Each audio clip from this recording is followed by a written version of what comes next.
bum. Bum, bum, bum. Bum, ba-dum, bum.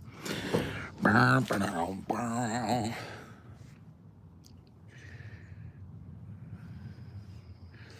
I'm wearing my official most raggedy shirt today. I don't know why I have an emotional attachment to this shirt, because it's a horrible Eminem album. It's an unlistenable Eminem album. But I can't bring myself to get rid of the shirt because it's comfortable. But the shirt needs to be gotten rid of because, are you guys ready? Are you guys ready to see what a raggedy shirt really looks like? Check it. What do you think about that? What do you think about them apples right there? You like them? You like them apples? It's a summer shirt. A ventilated shirt.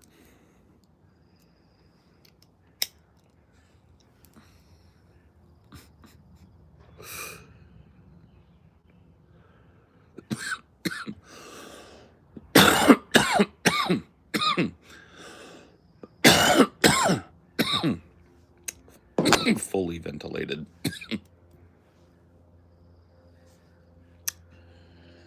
Oh.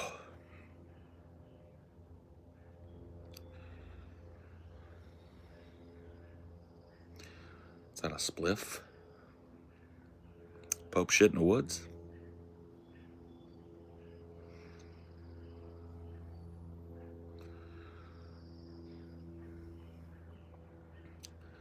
Did you get attacked by a bear in that shirt? I wish. No, it's just like this shirt is probably older than some of the people that will flood in here at the beginning of this. I would guess that I got this shirt 15 years ago. Like how long ago? Here, let's find out. What year did Eminem's album Recovery come out? 2010. Yeah, 15 years. So this is that's what happened. Did I get in a bear fight? Yeah, in the form of 15 years worth of life. Are you wearing a turban? No.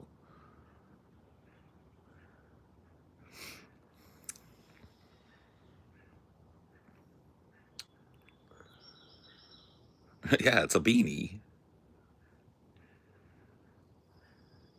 It's just a big fluffy beanie. See? That's why I'm wearing a turban, by the way. I didn't feel like handling this. I took a shower last night, went to bed, and I woke up with this, and I was like, you know what? Shoop!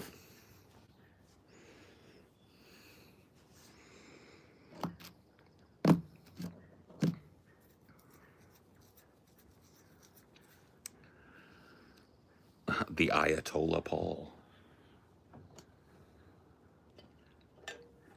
Did you guys see that TJ went shamefaced again?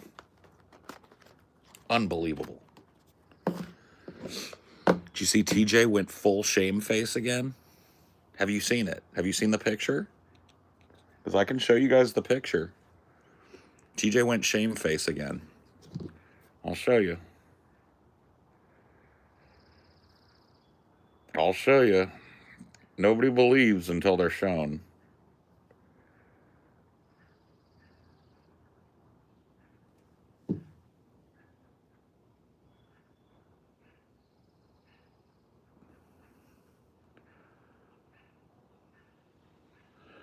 Bum, bum, bum, bum, bum, bum, bum.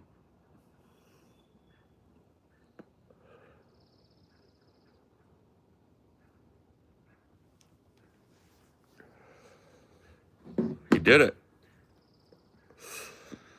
White guilt TJ.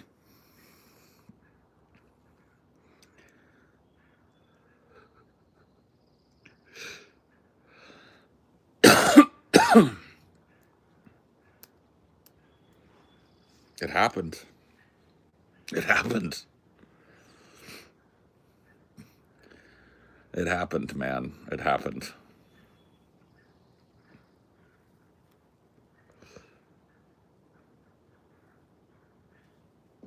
That's not real.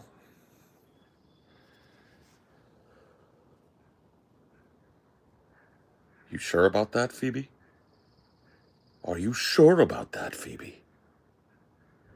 Are you positive about that, Phoebes?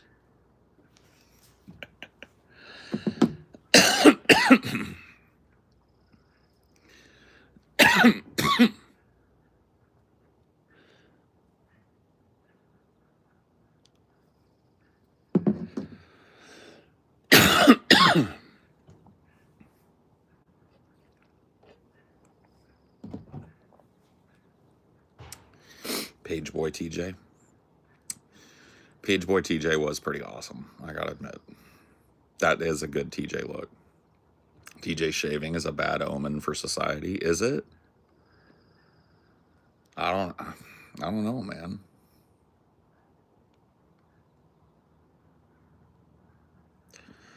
Has anyone seen my squire? Has anyone seen my squire, Page Boy TJ? My boots need shining, my horse needs saddling, and my sword needs sharpening.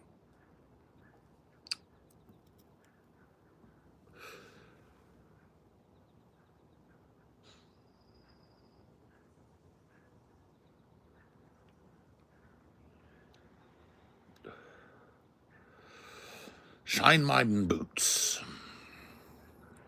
A 6'7" squire, I know.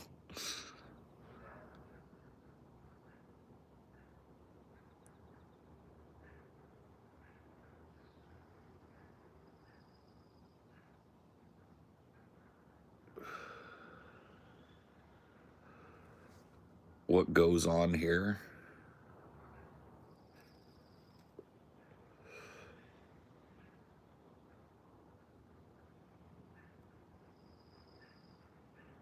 No, you cannot be mod.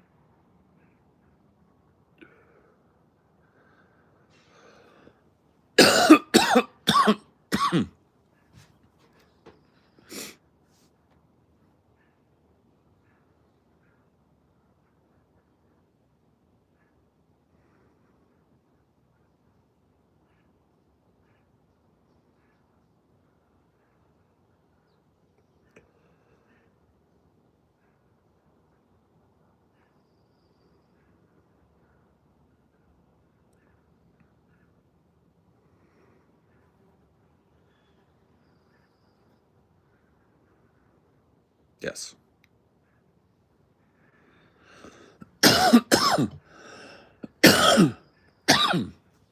You get why the vast majority of humans are theists and believe in a God? Yes. Yeah, I get it. Everything is psychology. That's something that I'll tell you over and over and over again until you get it. Everything is psychology. And so what you have to look at is what need is being met from believing in an all-powerful deity that's watching over your life and has plans and expectations for you. What need is being met in that scenario, right? That's all you have to do. And the need that's being met in that scenario is the need for validation and positive feedback.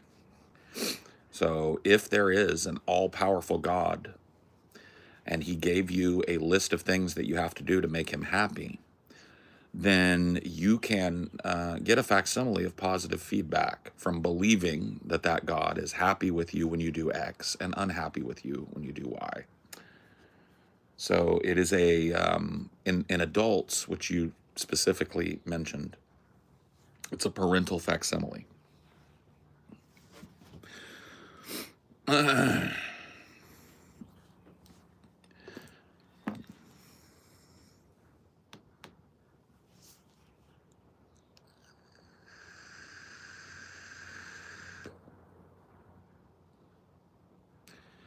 Right.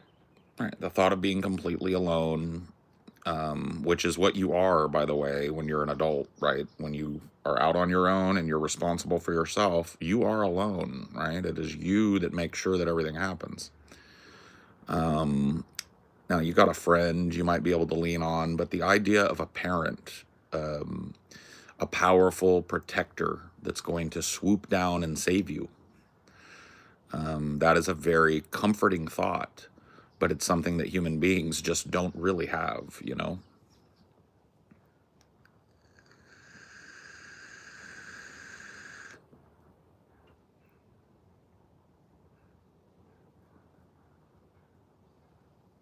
Did you like when Arnold Schwarzenegger was governor of California? Yeah, it was funny. It was funnier than shit. The governator, bro.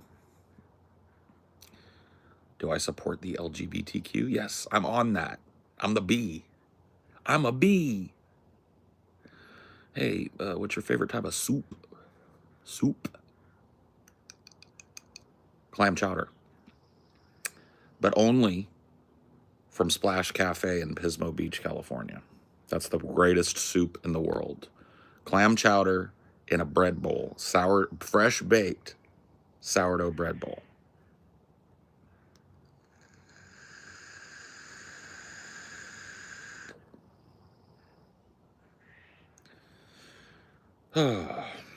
My generation invented tree grow. You're not going to get me with it. You know, do you know that like 15 people try that every day? And it's like going to God and trying to surprise him about something. Skinhead?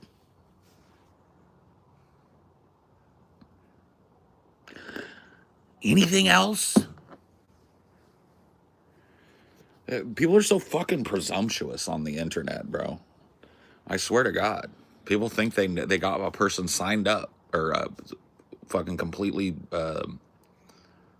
sewed up with one look. Dopehead.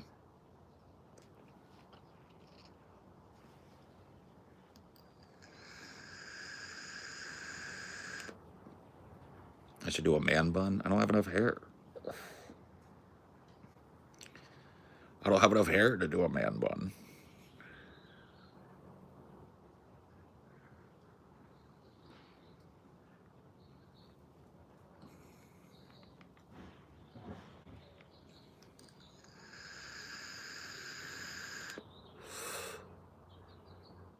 Nice cut. Thanks, bud.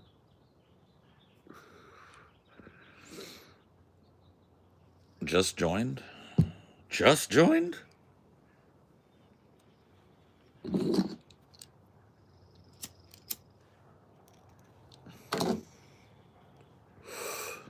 What does it look like I'm doing, friend? I'm sitting in the middle of the forest. See? Forest. And I'm smoking a joint. It's really easy.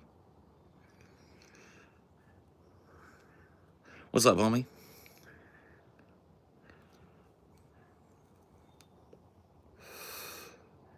Diddy got set free. Diddy didn't. Just like I said. Diddy didn't. You guys read the news? Diddy didn't.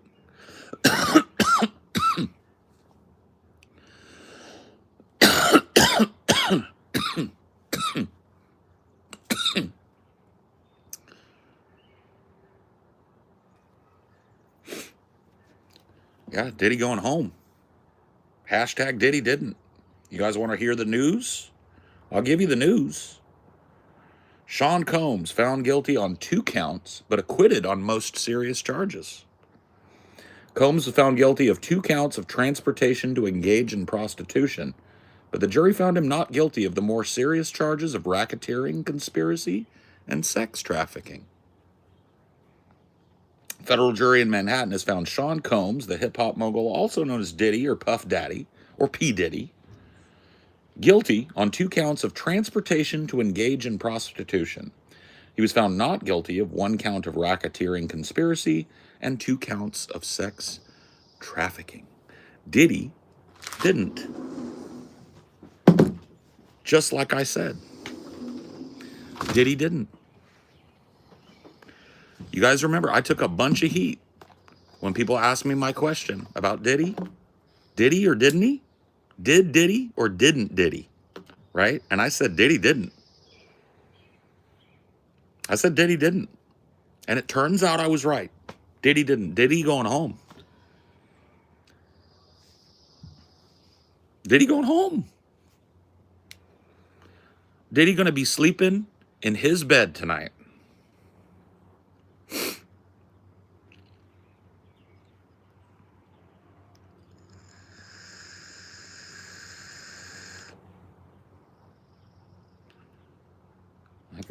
I mean, like, what better answer can you have than a trial by a jury of your peers? Diddy didn't. Okay? Diddy didn't. I know everybody has been pretending for months and months that Diddy did, but Diddy didn't. Okay?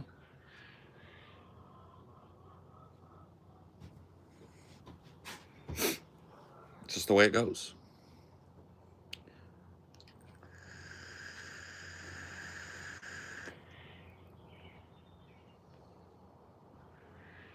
But what will Diddy do now? Who knows what Diddy will do? All I know is that Diddy didn't. But what Diddy will do? Only Diddy knows that, right? I don't know diddly squat about what Diddy will do. What I do know, though, for an absolute incontrovertible fact, is what Diddy didn't do. Diddy didn't.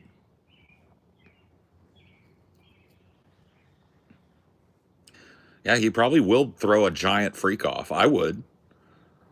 I'd get 10,000 gallons of booty oil and I'd rent out a stadium and fill it with big BBLs and then drop that fucking Diddy oil on them.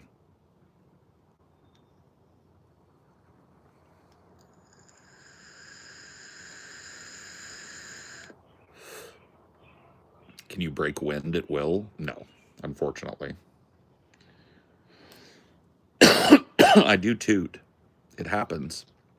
Do you know when it happens most often? Do you know when I most often fart? Can you take a guess?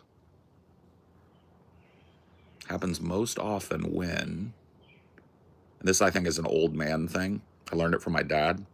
When I'm peeing. The pee farts. Yeah, you get a little bit of like you're peeing, gets towards the end of the pee cycle, and you're trying to push out that last bit of pee. Out comes a fart. You know what I'm talking about? Drop the booty oil like those water rides at Six Flags. Yes. Yes. Dude, the Diddy homecoming freak off is going to be the party of the fucking year, bro.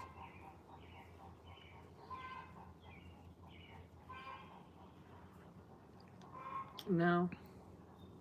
It said he was found guilty. No, he was found guilty of transportation for prostitution, but not guilty of racketeering and sex trafficking, which are the serious charges. Okay. The two charges he was found guilty of were transportation for prostitution, meaning transporting a prostitute. Yeah. But he was not found guilty of racketeering. You think he's going to get time served for just that? Yeah, oh yeah, 100%. He's going home. Diddy's going home, because he didn't. Yeah, found, jury deliberated 13 hours. Found him not guilty of the very serious racketeering charge. That would have put him in jail for possibly the rest of his life. Mm-hmm. And the sex trafficking charge, that would have been 20 years worth of jail time. And they gave him conspiracy to transport a prostitute, which is a felony, but he's going to get time served off of that.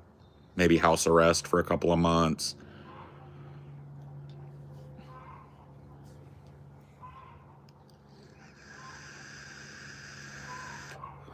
Video of him and Justin still creeps me out, though, man. Something wasn't right there. You're talking about the one where Justin's like 16 and Diddy's like, we need to get you, come over, have a sleepover or something.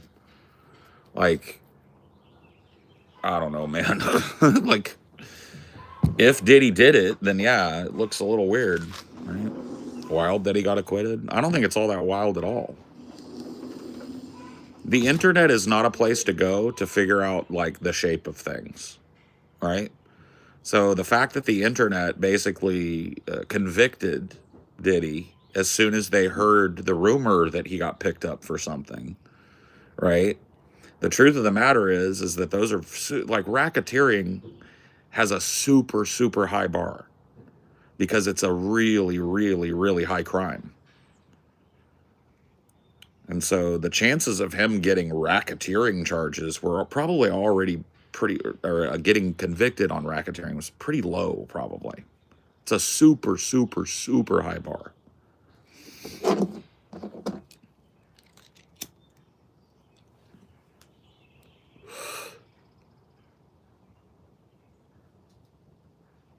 Money, yeah.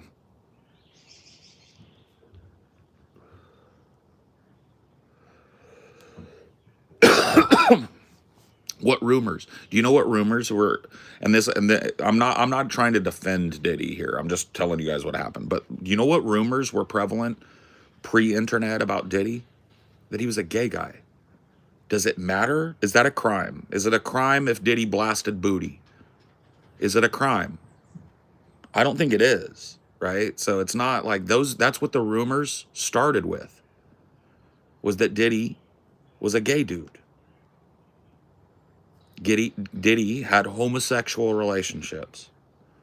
That was the big rumor about Diddy in the 90s.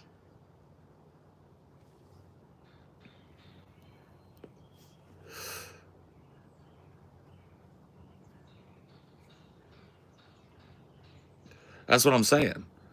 So all of this stuff, if you look at the stuff that was actually happening around this Diddy case, a lot of it was just homophobic. A lot of it was Diddy clapped this rapper's cheeks. Is this audio of Diddy clapping Meek Mill's cheeks? Is this audio of Diddy fucking this rapper, right? So it was like the whole thing with Diddy, the reason why I thought Diddy was coming home, and I said it months ago, didn't I? The reason I thought he was coming home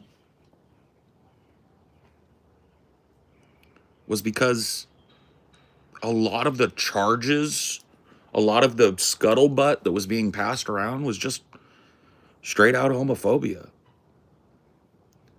It's like, it is not illegal if Diddy threw a freak off party, oiled up a consensual man's butt, and had sex with him. Yeah, that's not illegal. Not even remotely. But that's what most people talk about when they talk about Diddy parties. It is, though. Throwing a party, oiling up a booty that's consensual, and having sex with it, they weren't consensual? Well, a jury found that they were. Why hide it then? Hide what? What did he hide?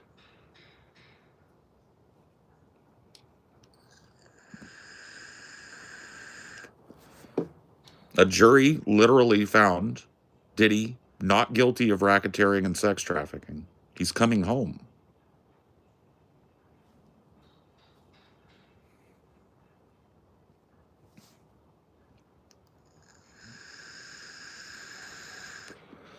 He hid it because being a black man and being gay. Oh yeah. Well, that's what they were talking about hiding.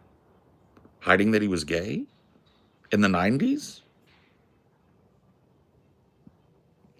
Why would he do such a thing? Can anybody think of a reason why a gay man in the 90s would be in the closet? Can anybody just spitball a reason?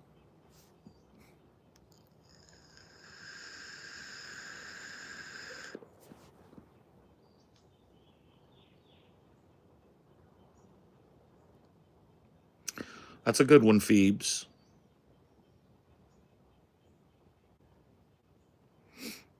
Matthew Shepard is a good one. Yeah. Oh, I mean,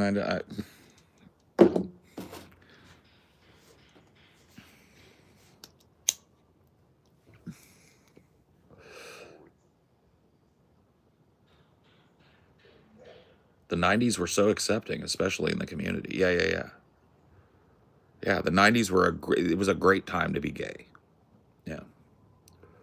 Great time to be gay. The black community still isn't exactly the most accepting. And that's the truth. The black community has a big, gigantic homophobia problem. I'm sure you would know. I would. Now what? I was a closeted bi guy my whole life.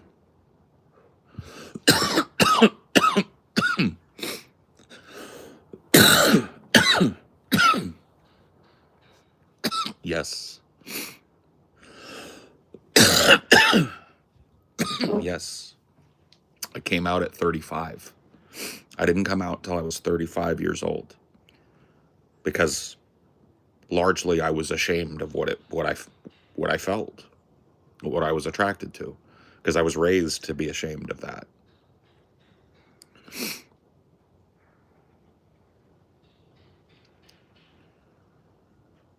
I was ignorant. That's my bad. It's all good. I mean, you were trying to say, you were trying to make like a nasty joke. I mean, that's kind of my point, is like there's an aura of homophobia that is draped over the internet that I don't know why people are shocked that Diddy walked. Did they really think that the rumor mill on Twitter was going to convict him? Over a lot of the shit that was being thrown at him on Twitter is that he's gay and having gay sex parties. None of that is illegal. It's not illegal to have sex parties. Are you bi? Yes.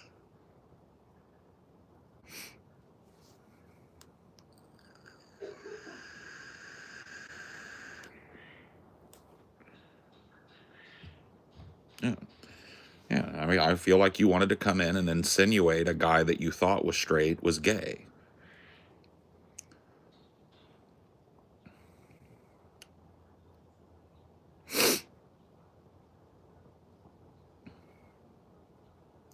There's plenty of theaters that do it also, right? What are you talking about, theaters?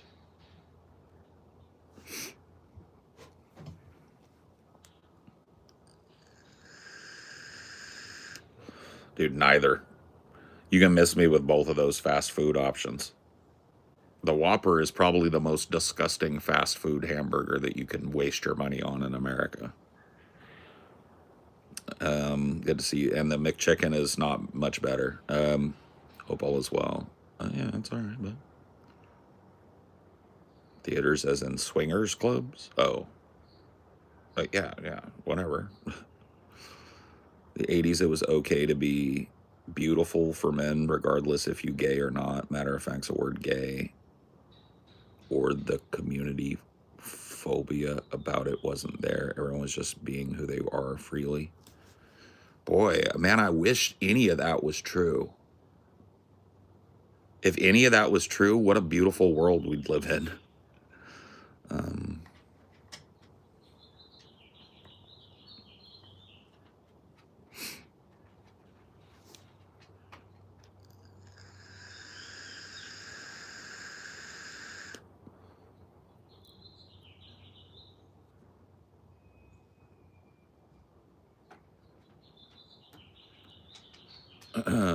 It's pretty doable to stay closeted as bi. It makes me wonder how many people are deep within some communities.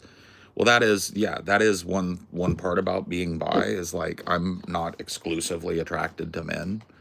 And so I was able to just be closeted, right? I had relationships with women, you know, dated women openly. And that's all you really need to do to solidify yourself as straight as a laser in this community, right? And so yeah, it was something I worried about a lot. It was something that kind of ate me up from the inside out, but it wasn't something that I had to worry about getting caught doing, because I was so fucking repressed that, you know, there's no point.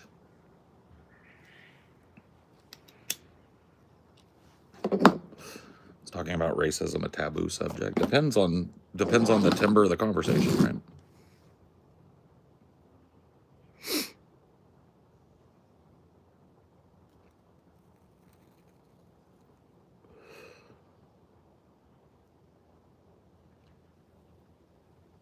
No, dude. Androgyny is not homosexuality. Okay?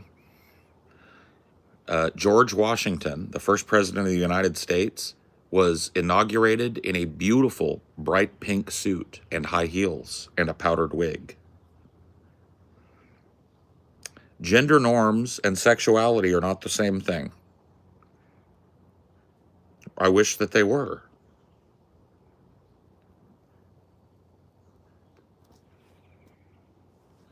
High heels were manly. Beautiful ponytailed powdered wigs were manly.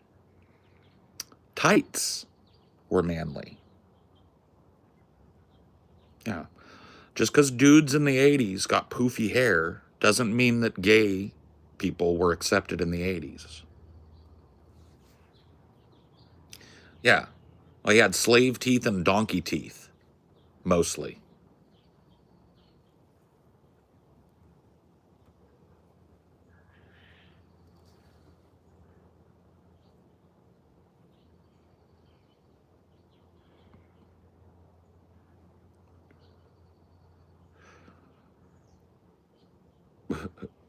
Whoa.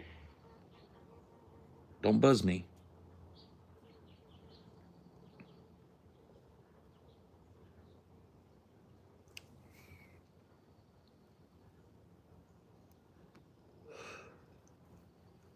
Don't buzz me now.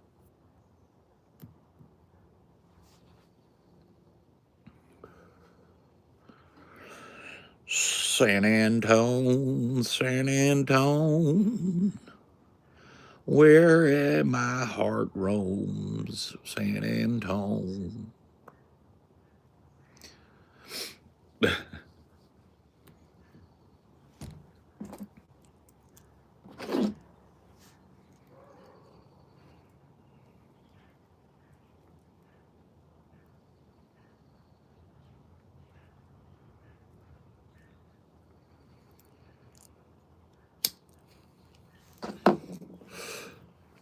Is majoring in gender studies a doomed degree?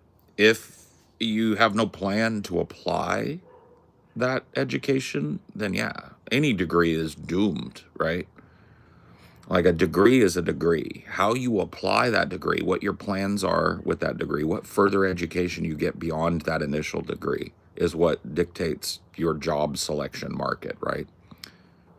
So you could get a bachelor's in gender studies and you'd probably get, a job at a McDonald's or something, right? Because nobody's hiring a bachelor gender studies person. If you got your master's with some appended majors and stuff, you could teach, you could be a professor, you could be a lecturer, could, work for a company that does demographic studies on gender, right?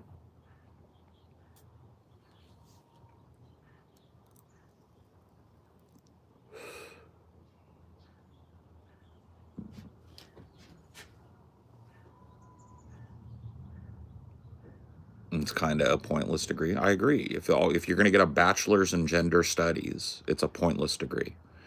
If you get your bachelor's in gender studies and your master's in statistics,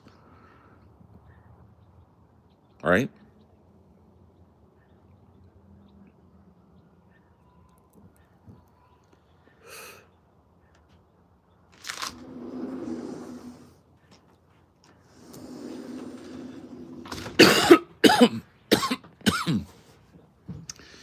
I don't think any degree that you could get is useless because you need to understand how education works, right? A degree for a lot of people is the end goal.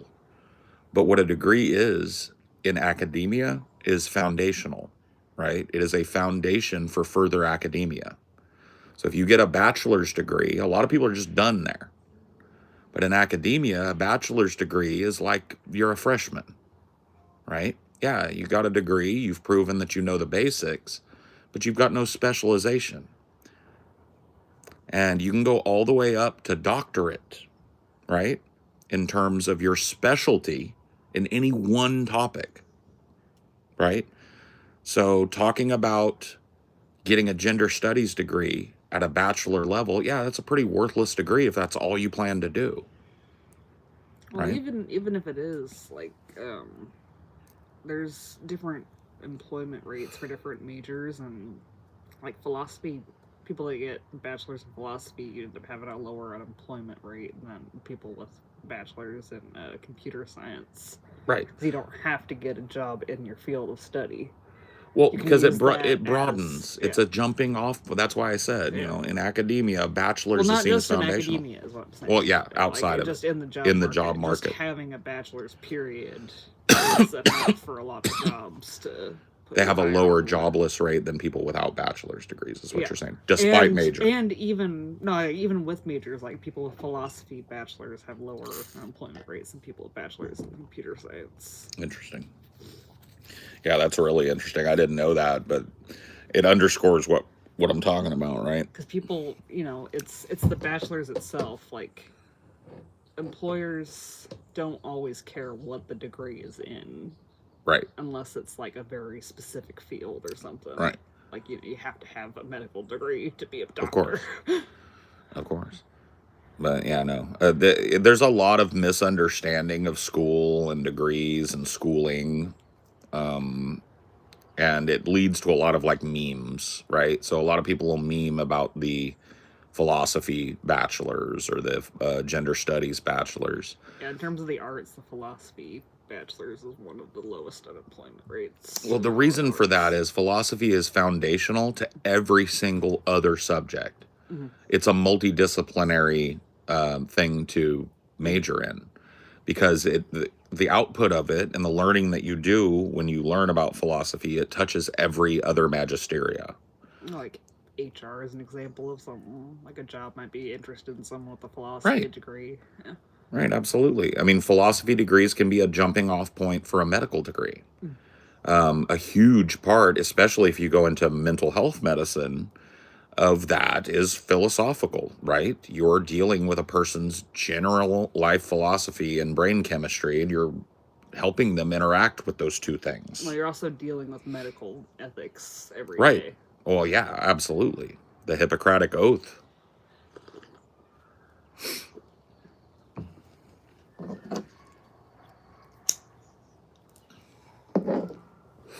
Did you take the allergy pill today? I did, and I feel better. Yeah. I'm still itchy-eyed, but not like, dude, yesterday I just could not stop rubbing my eyes, and they were just so, like, they were dry and wet at the same time, if that makes sense. Fucking sucked. I haven't stepped into a college, but I have been a warehouseman in spite of my mental illness for 11 years, and of that, I'm proud. Well, cool. Yeah, there's no reason to be ashamed of what you do for a living, ever. And, you might end up being better off with a long-term job like that than someone fresh out of college getting a first job. I mean, plenty of people go to college and end up with their life on the skids, right? It's not, college doesn't protect you from having bad decisions in your life and making bad moves and all of that stuff, right? Or just having bad opportunities. So like, you just got done telling me you've been working a job for 11 years and that you pay your bills with it. To me, that's worthy of being fucking proud of. I don't care what went into getting that job. Right? The longest job I've ever worked is the one you're watching me do now. Right? I'm officially now working a job that is longer than any other job that I've worked in my life. I spent 8 years working for the school district as a tech guy, spent 8 years at Starbucks, right? And now I've spent almost 10 years being a podcaster. So, you know what I mean? And by the way, college dropout. So,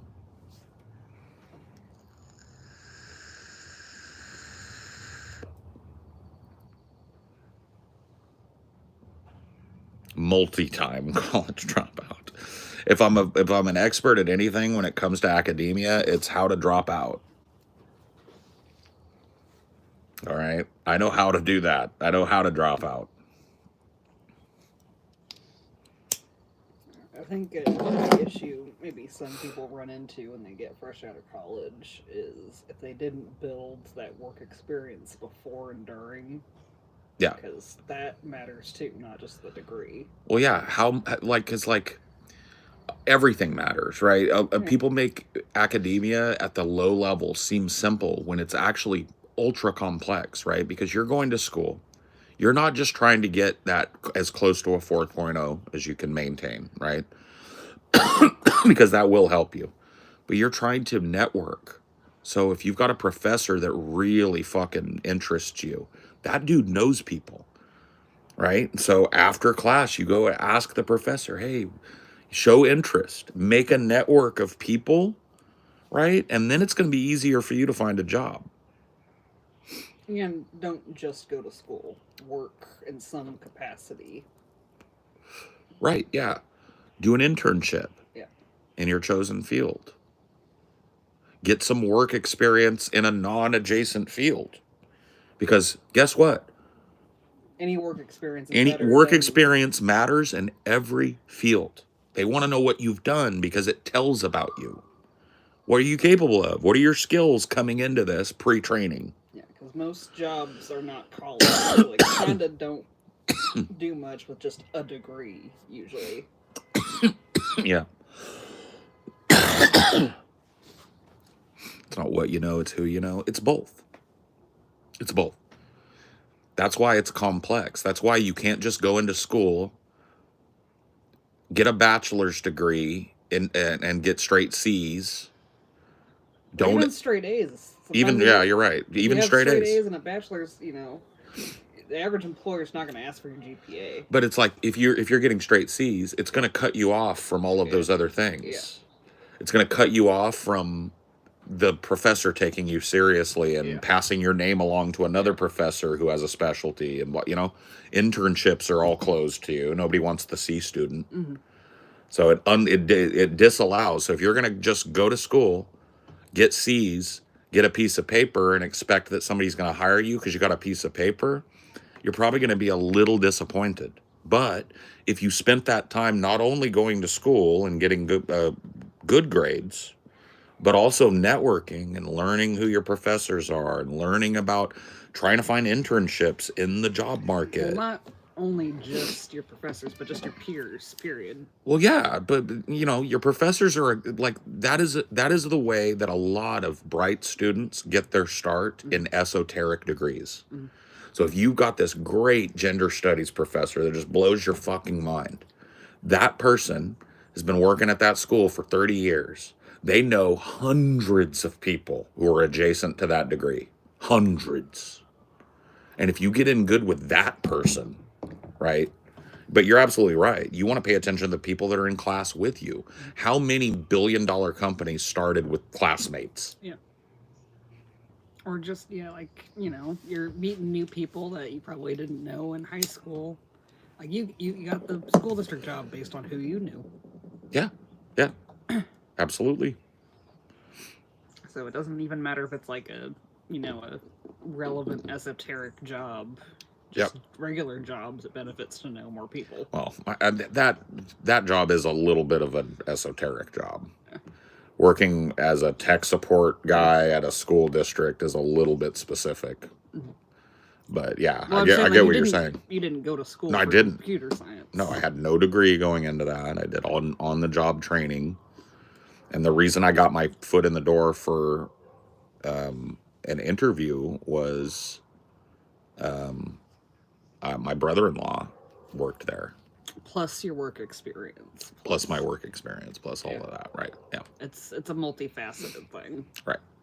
But yeah, they wanted to see that I knew basics about computers, and because I had worked a job where I got fully trained in tech support, and I had spent all of those years of my life with my dad as a hobbyist building computers and fucking around with computers, I was able to just go in there and blow doors on their test.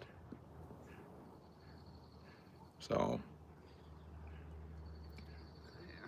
my point is, like, a piece of paper alone doesn't get you anywhere, and what that piece of paper is for doesn't always indicate outcomes. No. Education is one of the most misunderstood things, I think, in adult life. because I think that so many people are in it for the wrong reasons. A lot of people that finish it don't do the right things, and so they think it's bullshit. A lot of people are denied it, right? Even though they would flourish in that environment because it's expensive and time consuming. So it's a hot button, multifaceted issue for adults. And a lot of people end up burnt by the system because they don't go about it in the right way.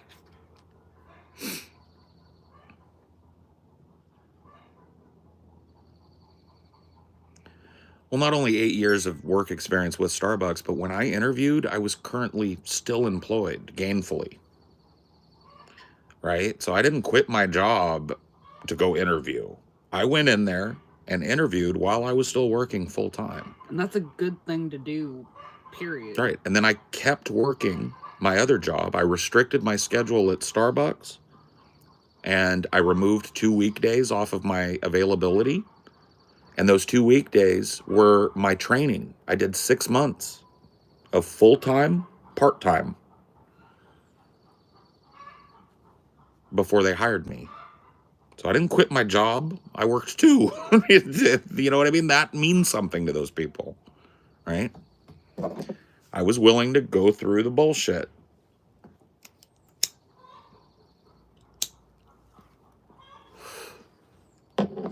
Working at Starbucks is a testament to hard work. I mean, I don't know if you're being snarky with that or not. It's hard to tell, but yeah.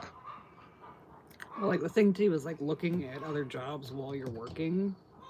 Some people can leverage that into bringing it back to their boss. Like, hey, this dude offered me a job for $5 more an hour. Do you want to keep me and raise my pay, or Yeah. do you want me to For sure. put my notice in? Yeah, for sure. Say customer service aided you in the abilities you acquired in the podcast world. If so, how?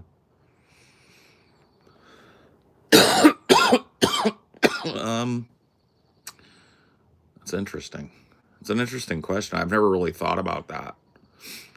You know, when I think of things that have aided me in podcasting, I typically think of my theater training and when I did go to school, the theater that I did do when I was there, right? I typically think of that, but I would imagine that I mean, listen, who I am as a person is largely shaped by what I did for a living for most of my adult life, right? I mean, you can't be unaffected by those things. My cynical personality and my kind of like disdain for stupid time wasting people definitely comes from my customer service. You know what I mean? And so, yeah, you know, it took me a while to think about how the lattice connected, you know, but it's there for sure. Absolutely. The way I am, my personality, my general outlook on people was heavily covered by the 16 years that I spent in customer service. More than 16 years, really. Well, like 20. So, yeah, I'd guess that.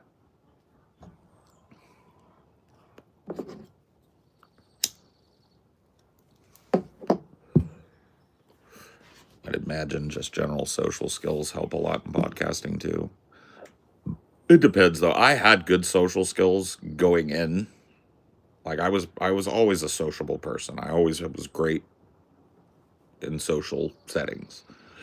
And so that actually helped get me the job at Starbucks rather than like Starbucks teaching me that. So it's more of just like what I'm talking about is just seeing people every day from a position where they don't consider you, right? And people will show you who they are. Like I'm talking customers, right? Most customers don't give two shits or a fuck who rings them up. They don't care that you're a human being, right? They just want their coffee. And how a person will or won't go out of their way to be polite and friendly and funny and lighthearted with a person like that tells you a lot about that person, right? And so that is what I'm talking about, dude. My general kind of like disdain for human beings, my misanthropic streak definitely has a lot of its genesis in working customer service all those fucking years. Does personality shape you, or do you shape personality? Yes. I'm sorry, there's no binary there. It's a yes. Yes and yes. Personality shapes you. So having a personality can lead you further down the line of that personality, right? So yes, having a personality shapes you. And you shape your personality by deciding how to get that experience that shapes your personality, right? So it's both. You know, it's not an easy binary, and we can't give you percentages. It's both. It's the nature nurture argument in a little different form, a little more specifically about human communication and aptitude and stuff, right? I like people, I hate customers. Yeah. I mean, I gotta be honest with you. By and large, most people are pretty fucking chill. Most customers, in my experience, are pretty chill. They just want their coffee. They're not overly polite. They're not overly rude. They're just kind of there, right? I got no judgment over that because I'm kind of that kind of person too. I'm not looking to be overtly polite to everybody I have a customer service and interaction with. I'm never rude, or I try not to be rude. But you know, I certainly don't go out of my way to be rude. But yeah, no, I try and keep that in mind on a baseline, right? And so that's the most common customer interaction, is a person that's not, they're not looking to make your day brighter or some shit, but they're just there to get their coffee. They don't want to fuck with you. You know what I mean? They'll return your smile, they'll say thanks, go wait for their coffee, and they're on their way. You know what I mean? It's not a big emotional investment to them. It's the people that walk in as customers with some sort of emotion leading the way. Those sort of people who want to use a person who they consider to be at a disadvantage because the customer's always right as a scratching post because they're feeling mad that day, or they're feeling powerless at work, or they're feeling henpecked at home, or whatever it is, right? They're lonely, they're angry, they're sad, they're tired, whatever it is. They want to come in leading with that emotion in an aggressive way against anybody that they perceive as beneath them. And you in your little green apron are beneath them. You're a fucking servant, and they're going to tell you exactly what they think about you and everything. You know, those types of people, they're rare. But if you work in customer service, rare becomes relative, right?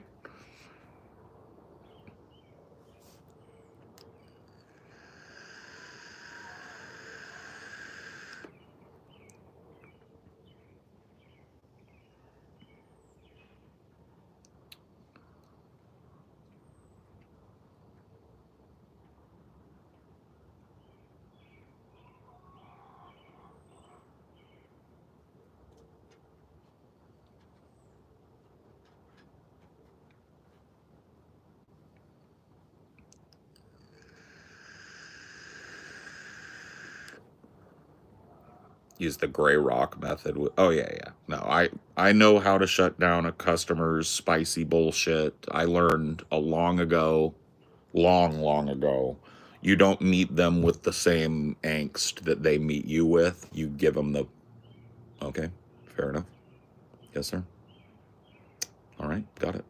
Yep. You give them the fucking absolute stone face, right? And it just kind of takes the wind out of their sails because there's nothing they can say about it. You're doing your job, you know? Yeah, that is how you do it.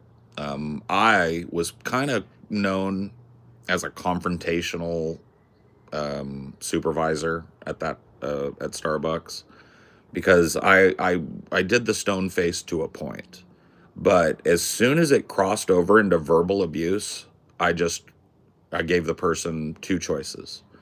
They could stop doing that, whatever it is that they were doing to one of my employees or to me, or they could turn around and get the fuck out in no uncertain terms, right? Maybe not in that terminology, but they were welcome to leave if they thought part of their transaction included abusing one of my employees or me, right? And I stood on that business for 8 years, and I don't regret it. You know what I mean? I think that's the way you got to be in customer service.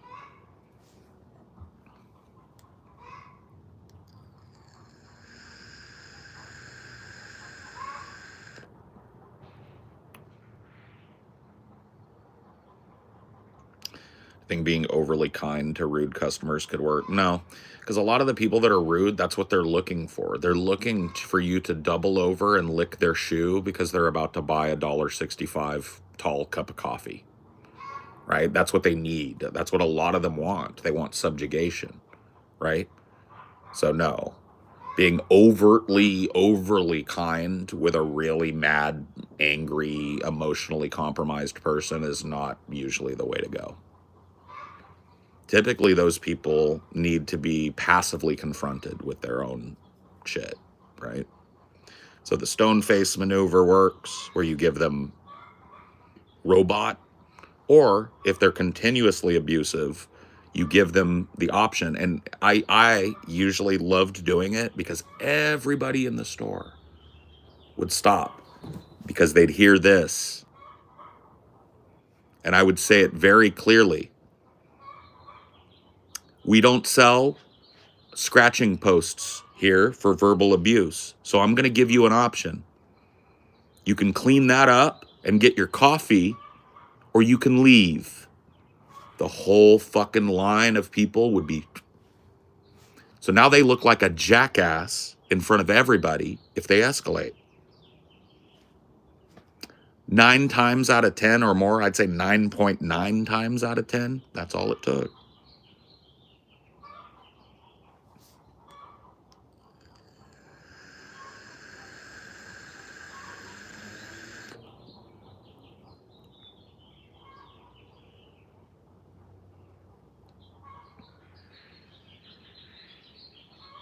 That's it, though.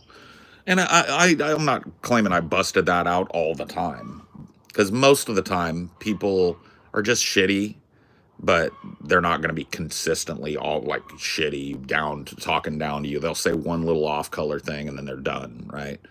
If somebody just wants to have a little poopy diaper temper tantrum like that, I'm okay with it. Soon as it crossed over into repeated verbal abuse, or even like verbal abuse, period, they got the choice, right?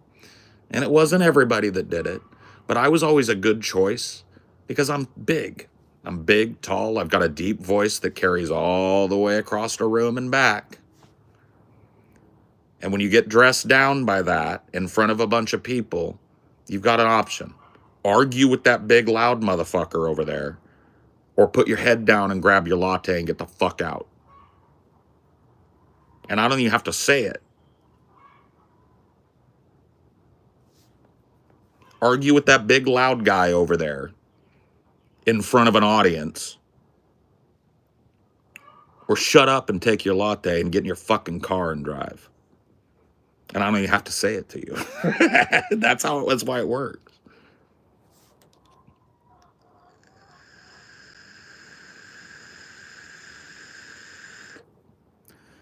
People aren't used to being talked to sternly. I've found that, especially in person. It's a psychological tactic. We were just talking about it the other day because we were talking about Scientology. There's a number of Scientology tactics that aren't invented by Scientology. They're psychological manipulation tactics that are adopted by Scientology. One of them is bull baiting. One of them is PTSSP is what they call it, which is potential trouble source shatter suppression. And it means you directly and calmly and firmly confront somebody while staring directly into their eyes. You have 2 choices. You can stop verbally abusing my employees, or you can walk out of this store. There's no third choice. Which one's it gonna be?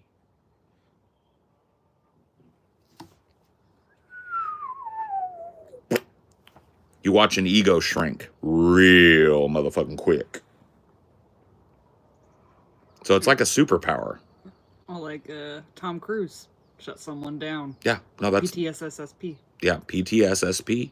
That's what he does. That's the Tom Cruise maneuver.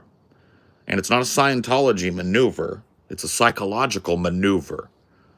Most people don't want none of that smoke, especially not in front of a crowd.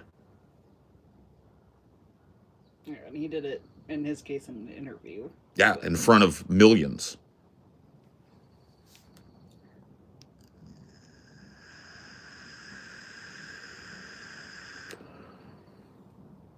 Yep. And the fact that my gun has Desert Eagle .50 written down the side, and your gun has replica written down the side, should precipitate your balls into shrinking along with your presence. Now fuck off.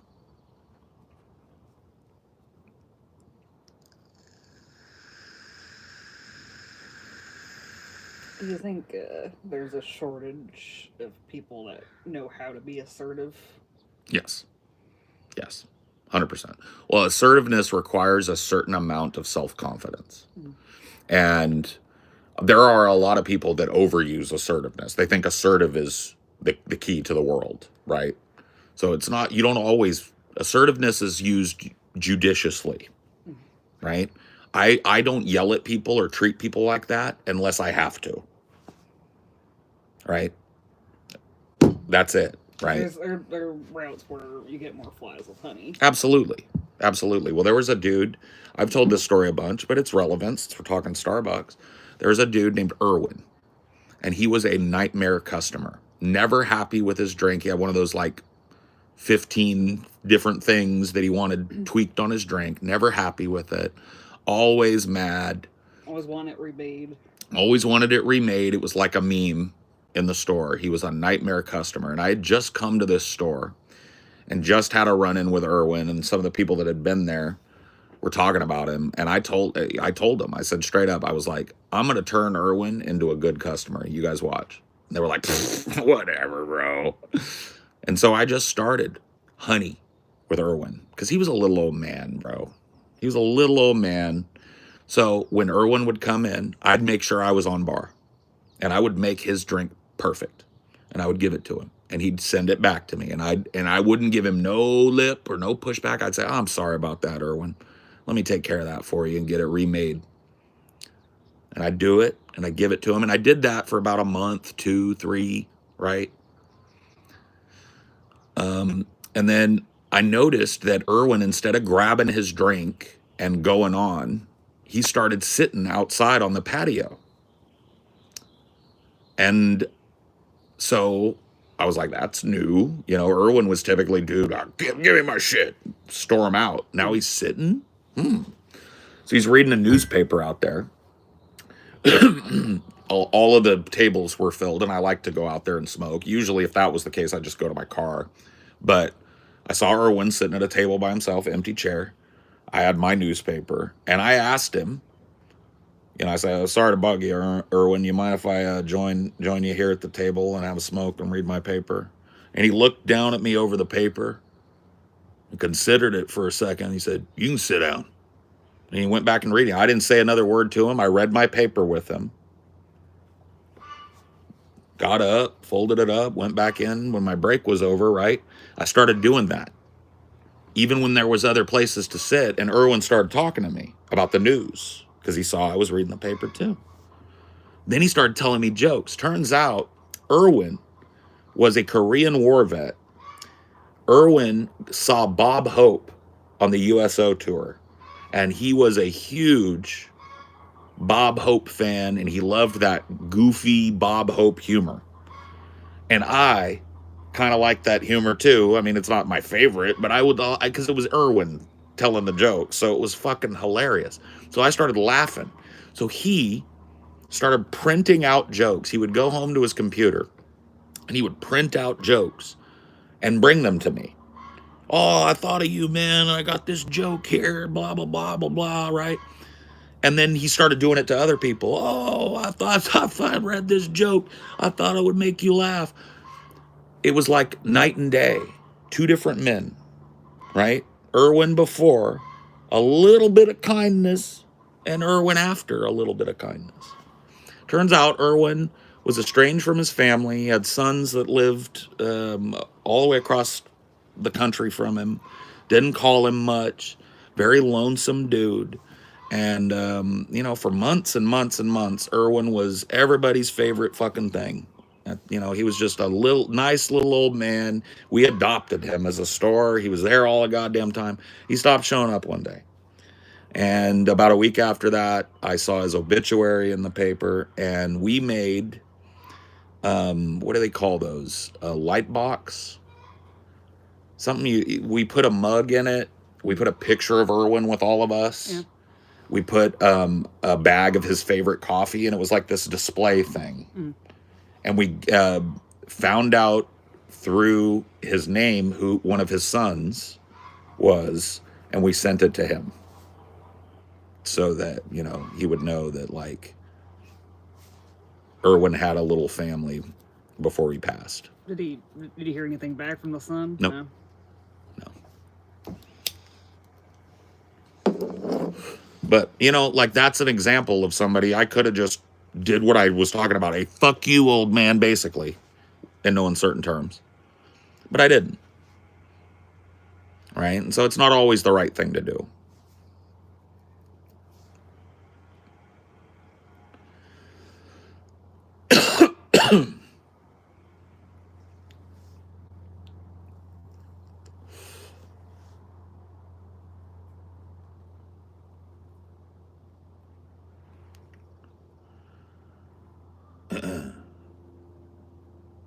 Yeah. You pick up, when you work at a place for a long time, you're going to pick up little stories like that. You're going to meet people, there were some very memorable customers that came in and out of my reality when I did that job.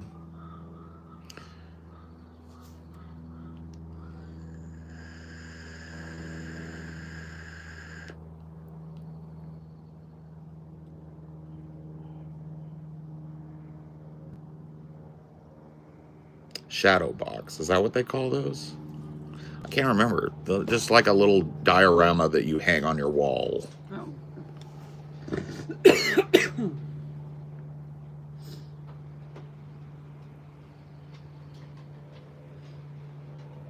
And do you want any coffee too, or no?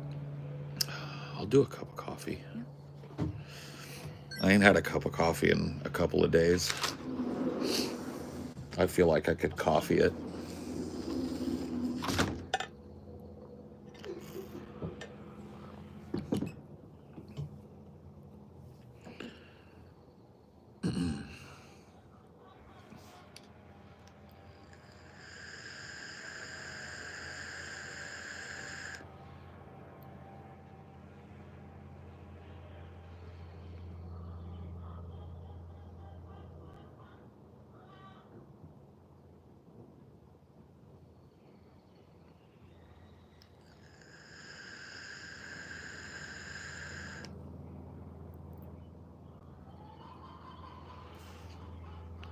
You had Keurig this morning? Je regrette.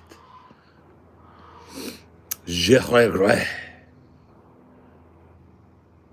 I drink Folgers, man, so I'm not really sweating it either, bro. You know what I mean? I'm about to get a cup of Folgers coffee with some fucking creamer in it. You know what I mean? That's the gang.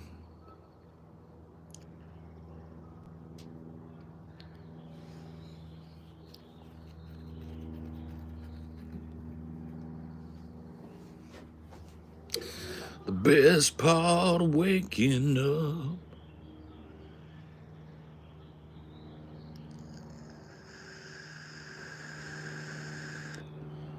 At the meetup, I think Scotty had asked me something and wanted me to yell at someone. I told him, bro, I don't know how to be mean to people. Yeah.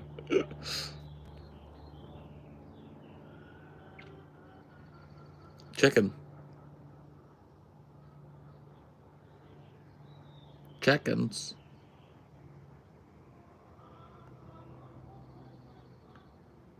Chickens.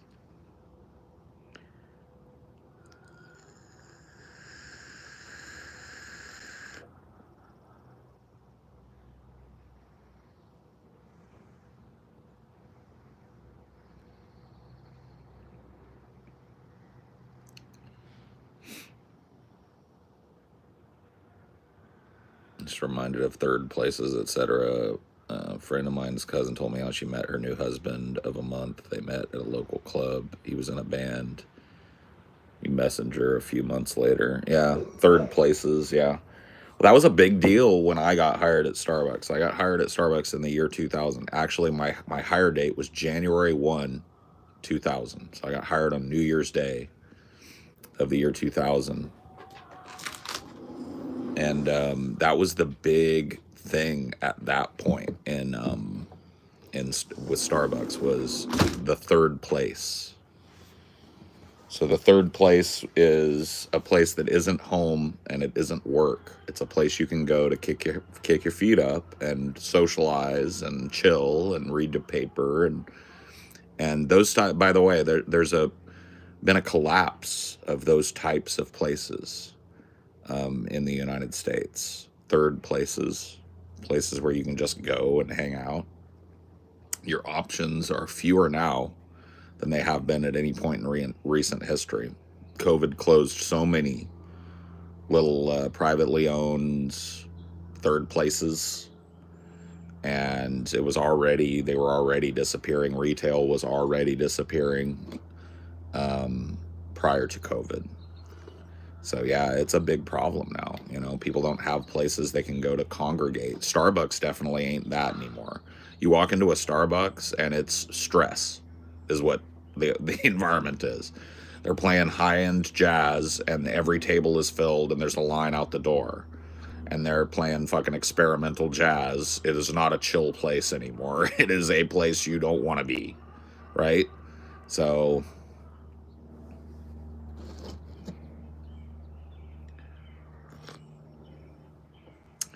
what's the best third space place you think is still around? I mean, your average library is a third place. Yeah, but that's not exactly like, I guess they do events there where you could socialize, but it's not exactly a place you go to. Well, I guess it could be a third place. But yeah, libraries, maybe. I mean, a bar is a third place. You know, if you've got a local watering hole that you like to go have a beer after work or whatever, you know, that could be a pretty cool third place. Little hobby stores. There's still little independent coffee shops, too. Yeah, little coffee shops that aren't about the hustle and bustle. They're about chilling and reading the paper and having a little, bookstore, comic book shops, and gaming and hobby stores. Yeah, it's not like they're not out there. You know what I mean? It's just the number of them has fallen, and people's use of them, honestly, has fallen. I think that might have a lot to do with the internet. I think a lot of people are creating a facsimile of a third place with the internet. Can't justify going in a bar. It's like $12 to $15 when you include tip. Bro, Pranav, I'm going to take you to a bar, bro. I'm going to find a chill-ass bar, because I'm not a big bar fly. But if you find a chill bar, you're paying for the chill vibes, the fucking atmosphere, the music, right? Like, I know what you're saying. I am not a bar fly, bro. I don't like going into bars most of the time. But you can have a good-ass time, especially like bros. Couple of bros, go pound a couple of beers. Yeah, is it a little more expensive than if we sat in our home and did it? Yeah, but, you know, the environment can be right. You know what I mean? You find yourself like, you know what I'd do with you? We'd go find ourselves like a humidor bar, bro. We'd chill in there. We'd get ourselves some fucking top shelf liquor. Get ourselves a good fucking stick. You know what I mean? Sit in the humidor and fucking be gentlemen about it. You know what I mean? That's a good thing. See, that's the reason why I don't go to bars much is for me, bars was always a thing I did with the bros. And I don't really hang out with the bros much anymore. You know what I mean?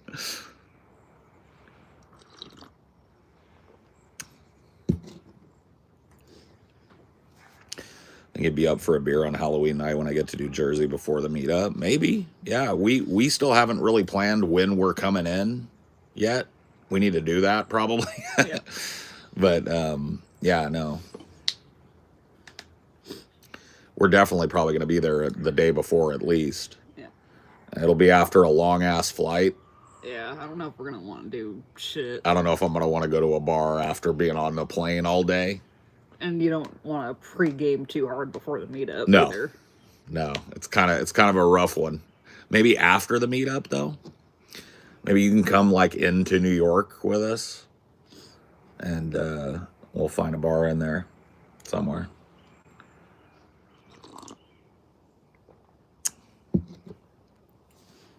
Because yeah, Amelia and I have got plans over there, but we're probably gonna stay maybe 2 or 3 days max. We just gotta decide the exact dates we want to do and Yep. stuff. I think for sure we want to fly in To Newark. to Newark maybe even a couple of days before. That might make sense.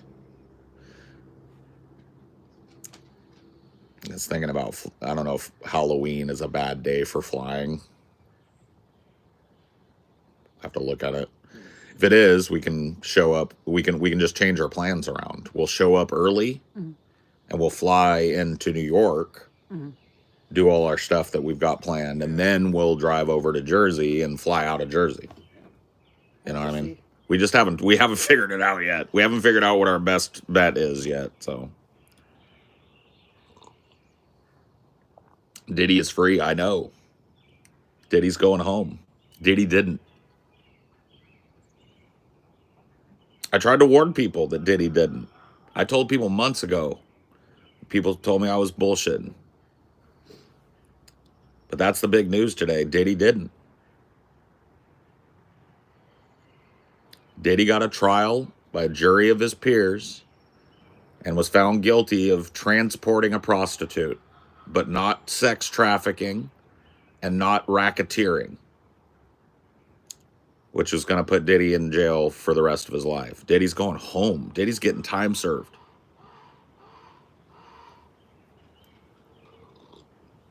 And he's going to throw a massive booty oil freak off too.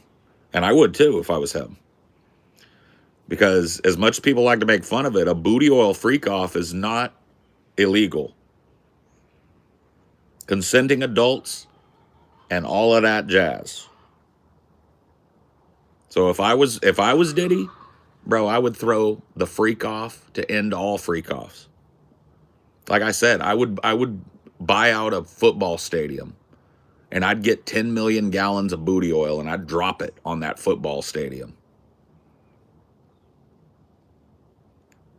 I would get every BBL in the country in that stadium. Yeah, dude. Booty oil is back, bro. Booty oil is back in business.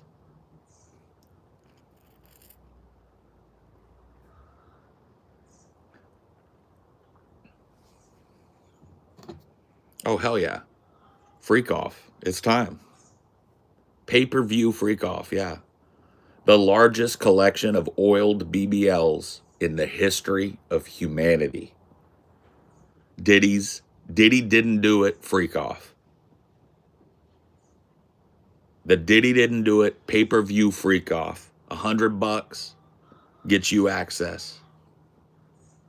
But you can't come because that's all A-listers, baby.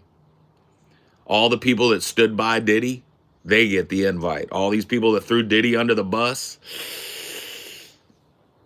damn. Enjoy the pay-per-view, little bruh. Because you ain't getting the invite. You think Diddy's going to invite you to the freak off after you threw him under the bus?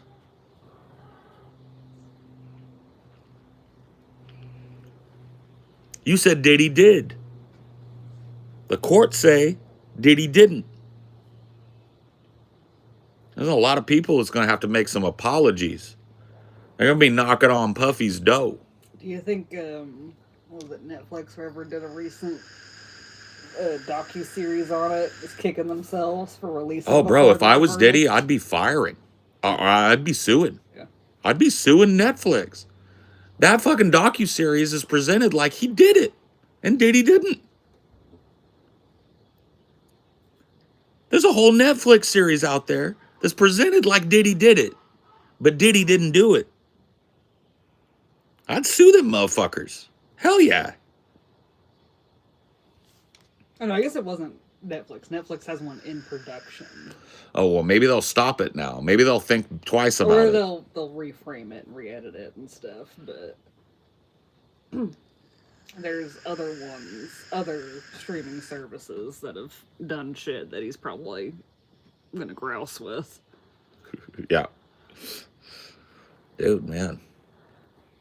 Yeah, this is the biggest news of 2025 that Diddy didn't. Oh shit.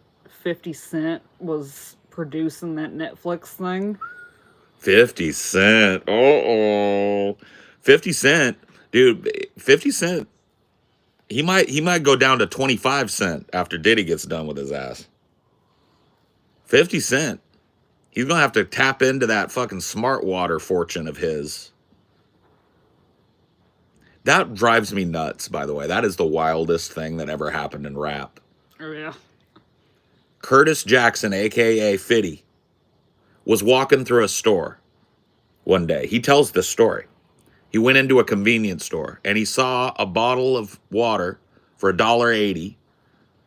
And then he saw a bottle of water for 69 cents. And he told his friend that he was with, I want to sell water. And the friend was like, you're crazy.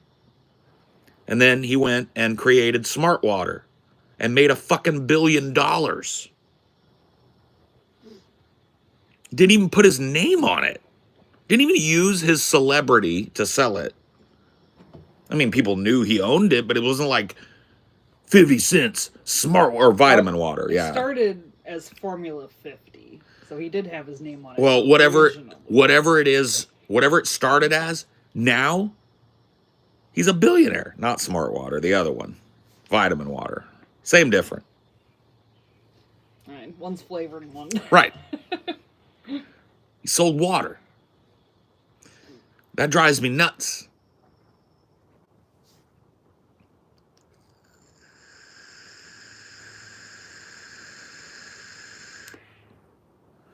Dude, Diddy needs to create a booty oil brand now. I'm talking now. Diddy's ultra premium freak off booty oil. I would buy a bottle just to have it. He'd be a fucking trillionaire overnight, bro. You're already creating it? I know you are, Diddy. I know you are. Diddy's ultra premium freak off booty oil. Max viscosity.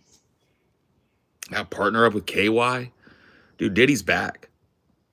Diddy's back in a big way. Booties are going to be clapping. Hands are going to be slapping. It's about to get wild and crazy.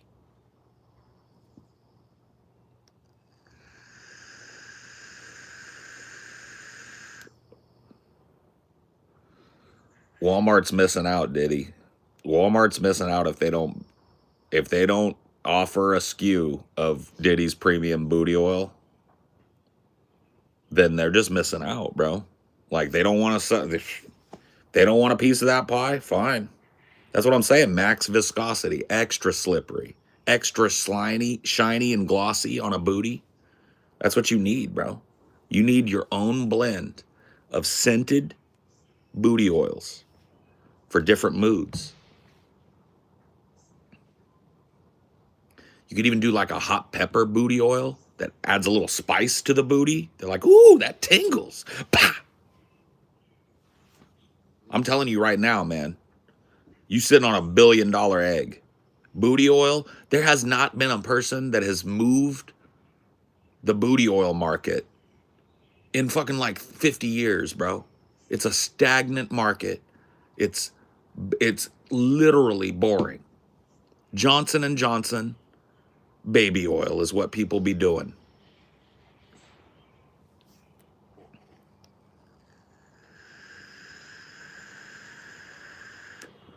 Yeah, peppermint booty oil. Fresh sheets. Have that booty smelling like fresh laundry. Fresh laundry booty oil. Dude, for Christmas time, cinnamon and nutmeg booty oil. Dude, 50 Cent his motives are very weird. Are they? He didn't like Diddy criticizing Trump.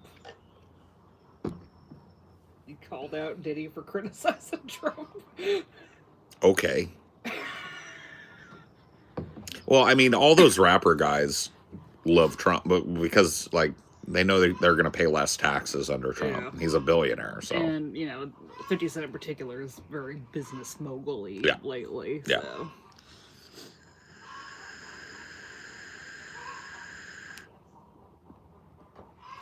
So 50 Cent was trying to jeopardize a potential Diddy pardon. Yeah. Want to become the chief of the marketing team? We need creative minds like you, bro. Hit me up, dude. Hit me up, P-Dids. Hit me up, man. Yeah, dude. 50 Cent better watch out. Yeah, we're coming for you, Fitty. We're going to make you 25 cent. You're going to be 15 cent when we're done with you. Because you have slandered against your betters. You've slandered Puffy.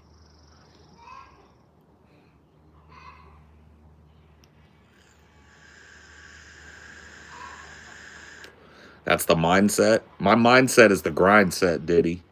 You get a hold of me, I'll be your loyalist soldier, man. Because you can go back through my shit. You can go back through my shit. And I supported you all the way, Diddy. I knew that they were trumping it up, Diddy.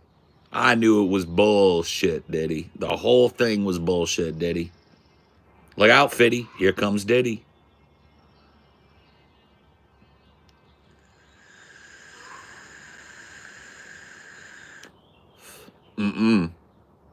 Well, I'm not saying 50 himself is in trouble. I'm saying his pocketbook is in trouble. Yeah, you said 25 cent, not 0 cent. Yeah. You're going to be 15 cent maybe when we're done. But he'll have a little something left. But Puffy going to take most of that. Puffy going to take the lion's share. Dude, you should start vitamin booty oil. That would be the ultimate Diddy fuck you. Diddy's vitamin booty oil.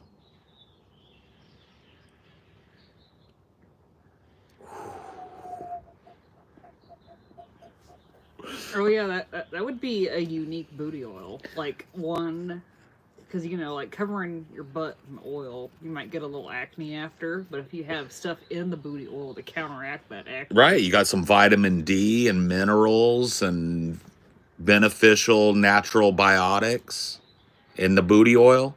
Keep that booty shiny and smooth and acne free. Tomorrow's your first day as the chef.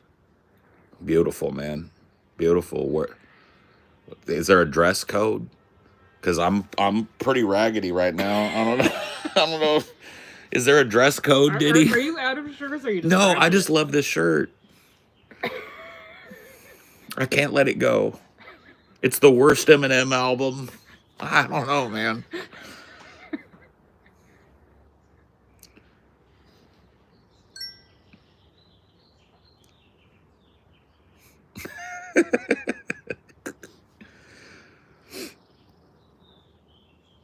Get a thread and a needle. A thread and a needle ain't fixing this, bro. This is gone. This is gone, bro. It's just, I love the shirt. I can't help it. I can still wear the shirt. Yeah, it's not until like one of the critical stitches that like hold the arm on fails that I think. Yeah. Or like if it completely separates into two pieces. Yeah. I mean, the shorts I'm wearing right now are falling apart too. I'm literally. I got my old schools on. You know what I mean? My comfies. Because I don't give a fuck. That's why. Today is an I don't give a fuck day for me. Because I don't. And didn't even want to do your hair. You got a beanie on. I just threw a beanie on because I didn't want to fuck around and do my hair. Didn't even want to comb it. I was just like, you know what? Fuck this. I don't care today.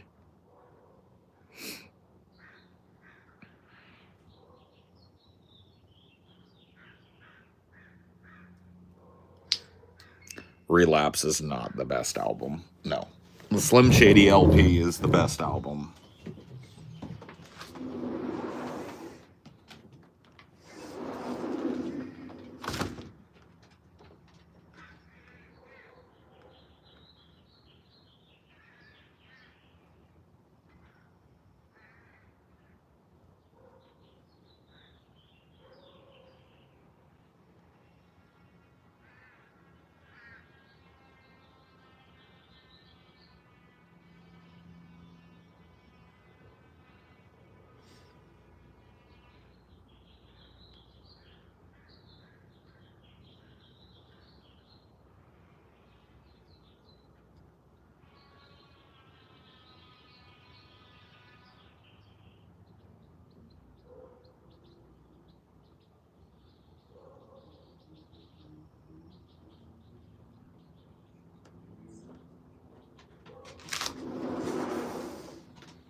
Shake it out, D. Shake it out. It's significantly cooler today. Yeah. Yeah. It got cold last night.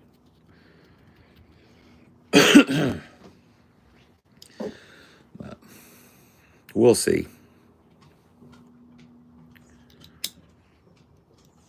You gonna go down again, D? No hobbledehoy.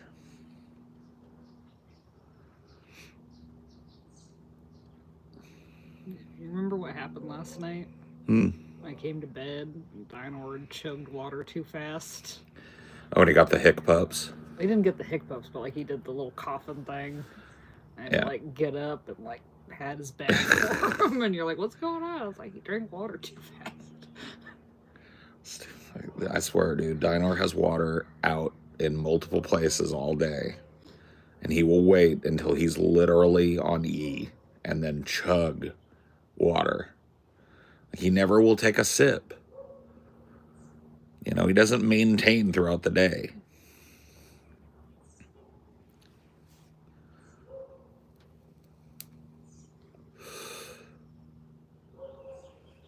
You probably don't remember it at all, waking up in the middle of the night with that, do you? Vaguely. Vaguely. Very vaguely.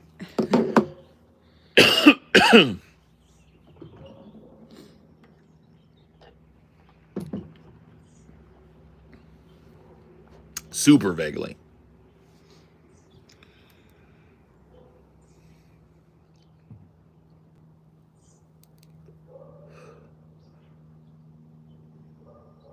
I'm Tim Paul. I'm Tim Paul. La la la la la. You can snatch my beanie though. Wanted to get invited to my next party? Of course, bro. Who would turn down a Diddy party invitation?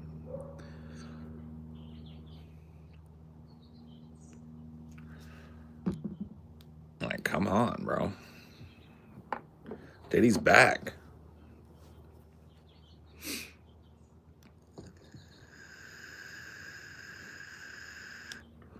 I do a perfect oil spurt noise.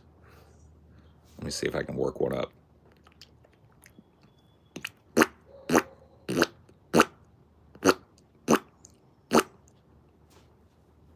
I mean, come on, bro.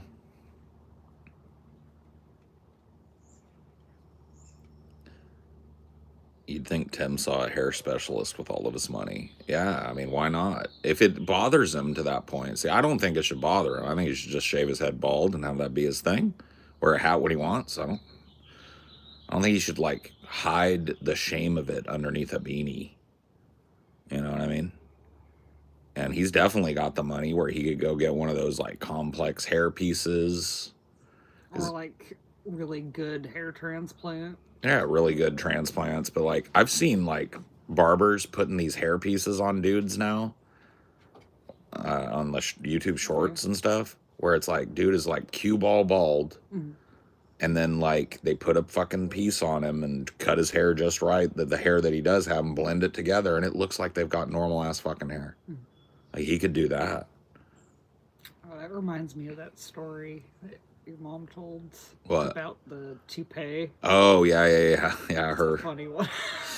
Yeah, her pastor had a comb over, and they went on some church picnic thing to a lake, and the pastor dove in the lake and came out, and his comb over had flopped over, and my mom screamed because she thought that like something had like ripped his hair out or something underneath there.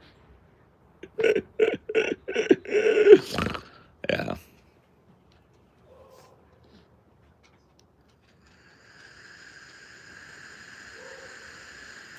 Do you think that would be the ultimate prank on Trump, like dumping a bunch of water on him? Oh my God, dude. If you just dumped water on Trump, that would be the craziest shit, dude. That hair would be wild.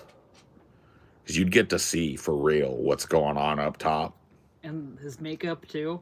All the makeup would start running and smearing off, so you get to see that pasty complexion, and man, that would be fucked up. But how would you get away with it? You Because they're not going to let you run up with a bucket. So you'd have to drop it from above or something. It's just impossible. You'd have to get a drone to bring a bucket of water over him and boop. Well, I mean, I don't think you can get drones in the airspace. You'd have to come in from the inside. You'd have to like be a vendor at one of his events. Or you'd have to just become like a Secret Service guy and have just like a big thing of water with you one day, and then just dump it and run.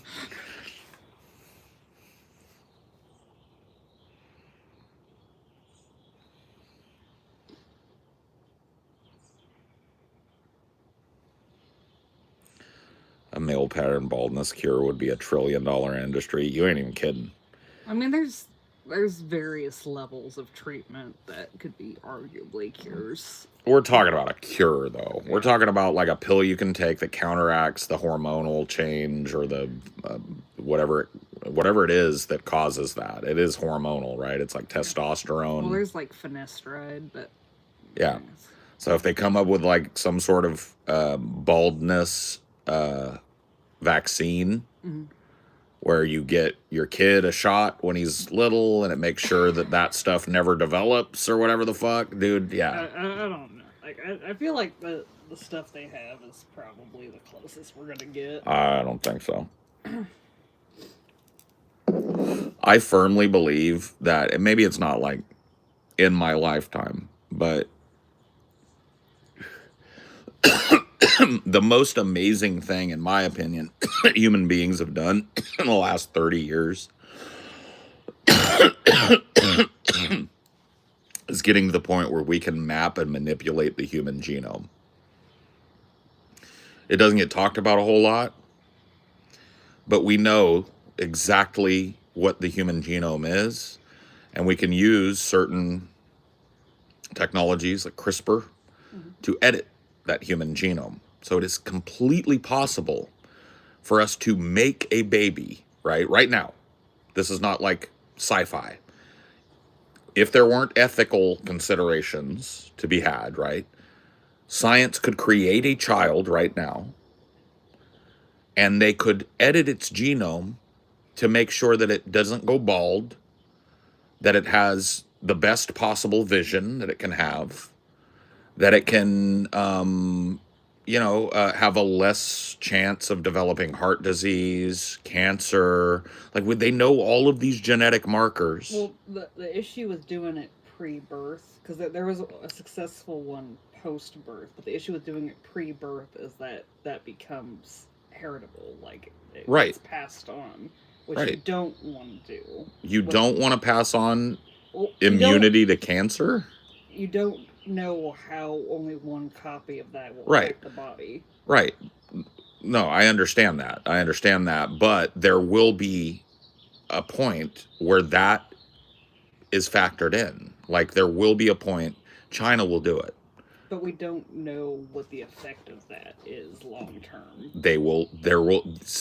I would not be shocked if China has already done it. And then we'll see.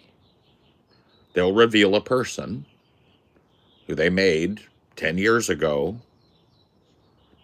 that they've raised by the state, right? And we'll see. We'll see if that person's sterile. We'll see if that person can pass on heritable traits. It's just a matter of ethics right now. It's not a matter of the possibility. danger is the passing on, because it's the one copy of this manipulated gene that could interact with another person's genes, who knows what way. So what if you made 2 copies of a manipulated gene then? Well, no, like, you know how, like, fertility, like, what if you get one from the woman, one from right? the man. What if you what if you supersede scientifically in that situation by creating 2 copies of the gene expression? But you would have to force those 2 people to breed and not breed with anyone else in order to control for I'm that. saying you take I'm saying you take a woman who is created, right? Not a real woman, created to be genetically diverse enough from the male component that it's not going to cause all the genetic anomaly. No, but, like, if you're creating a fetus with manipulated DNA, there's only going to be one copy unless you also created a counterpart with the same manipulations. That's what I'm saying. You create the mother and the father. But then you're just creating, like, you're forcing these 2 people to be together. Like, well, you're not, because there's never people involved. You've created a genetically diverse mother gene and a genetically diverse father gene, both CRISPR edited. I know, but what about that baby? That baby is going to want to have kids with someone, and you don't know what the effect of those edited genes are when there's only one copy. Well, sure, but that's what I'm saying is if China has already done this, if China has already created a human being who was edited with CRISPR pre-birth, right? And that human being is going to be of breeding age in 5-10 years. Do you think China's not going to check it out? Like, that's what I'm saying is, like, yes, if it turns out that that's a problem, then they find a new way to do it, right? But the ethical concern is the only thing keeping them from creating homunculus babies until they get it right. And China doesn't have those ethical concerns, right? They might front-facing say they won't do X, Y, and Z, but China has shown time and time again that if there's a technology, they're going to use it. So that's all I'm saying. I get what you're saying. Like, is there a problem? Could there possibly be a problem if you have an edited baby, it gets with somebody who wasn't edited? How do those genes interact? But the guy that got convicted of genetically editing a baby pre-birth was Chinese. He got convicted by China. Right. So they don't like it because they ruined his career and locked him up. I think his crime was telling people what he did, not. But why would China invest more in that when they've? How do you know they haven't? How do you know he wasn't part of that investment and he wasn't supposed to come out and tell people what he was doing, because China doesn't want to take the heat for that? China also says that it doesn't routinely violate copyright. But it does. You know what I mean? Like, that's what I'm saying.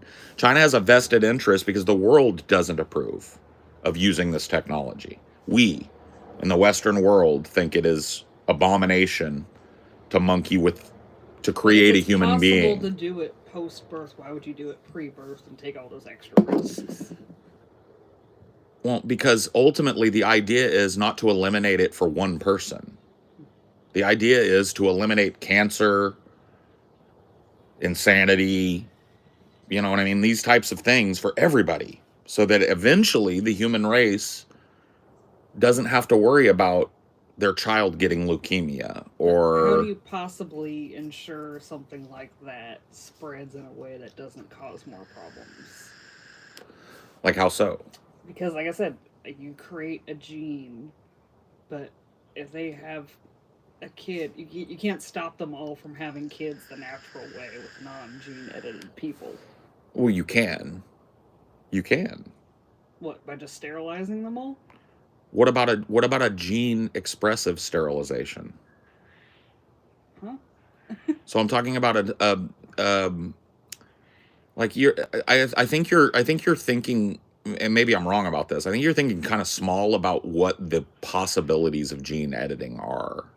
I'm just saying there's a reason and what the possibilities why the pre-birth is no, and the post-birth is yes. It's ethical. It's not. It's there's a technical reason why they don't want gene-edited babies. There's a technical reason on those gene because they edits. can't find out what will happen because of ethical consideration. There would be, if there was no ethical consideration for creating a fetus and seeing what happens, it'd be happening in fucking 15 different laboratories right now in America. Ethics are the difference.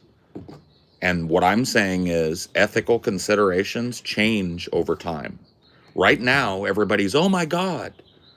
But if China has done this and they create a baby that can't get cancer and they let it grow up and they let it have a child and that child is healthy and it inherited most of that parent's genes, if that happens, you can't inherit. It's always going to be half.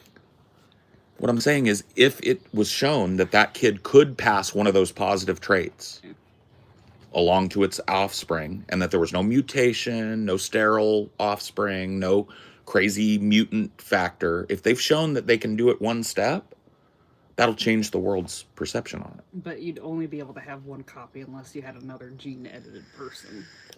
Which is why they'll probably do it that way, right? The person is going to be created without people.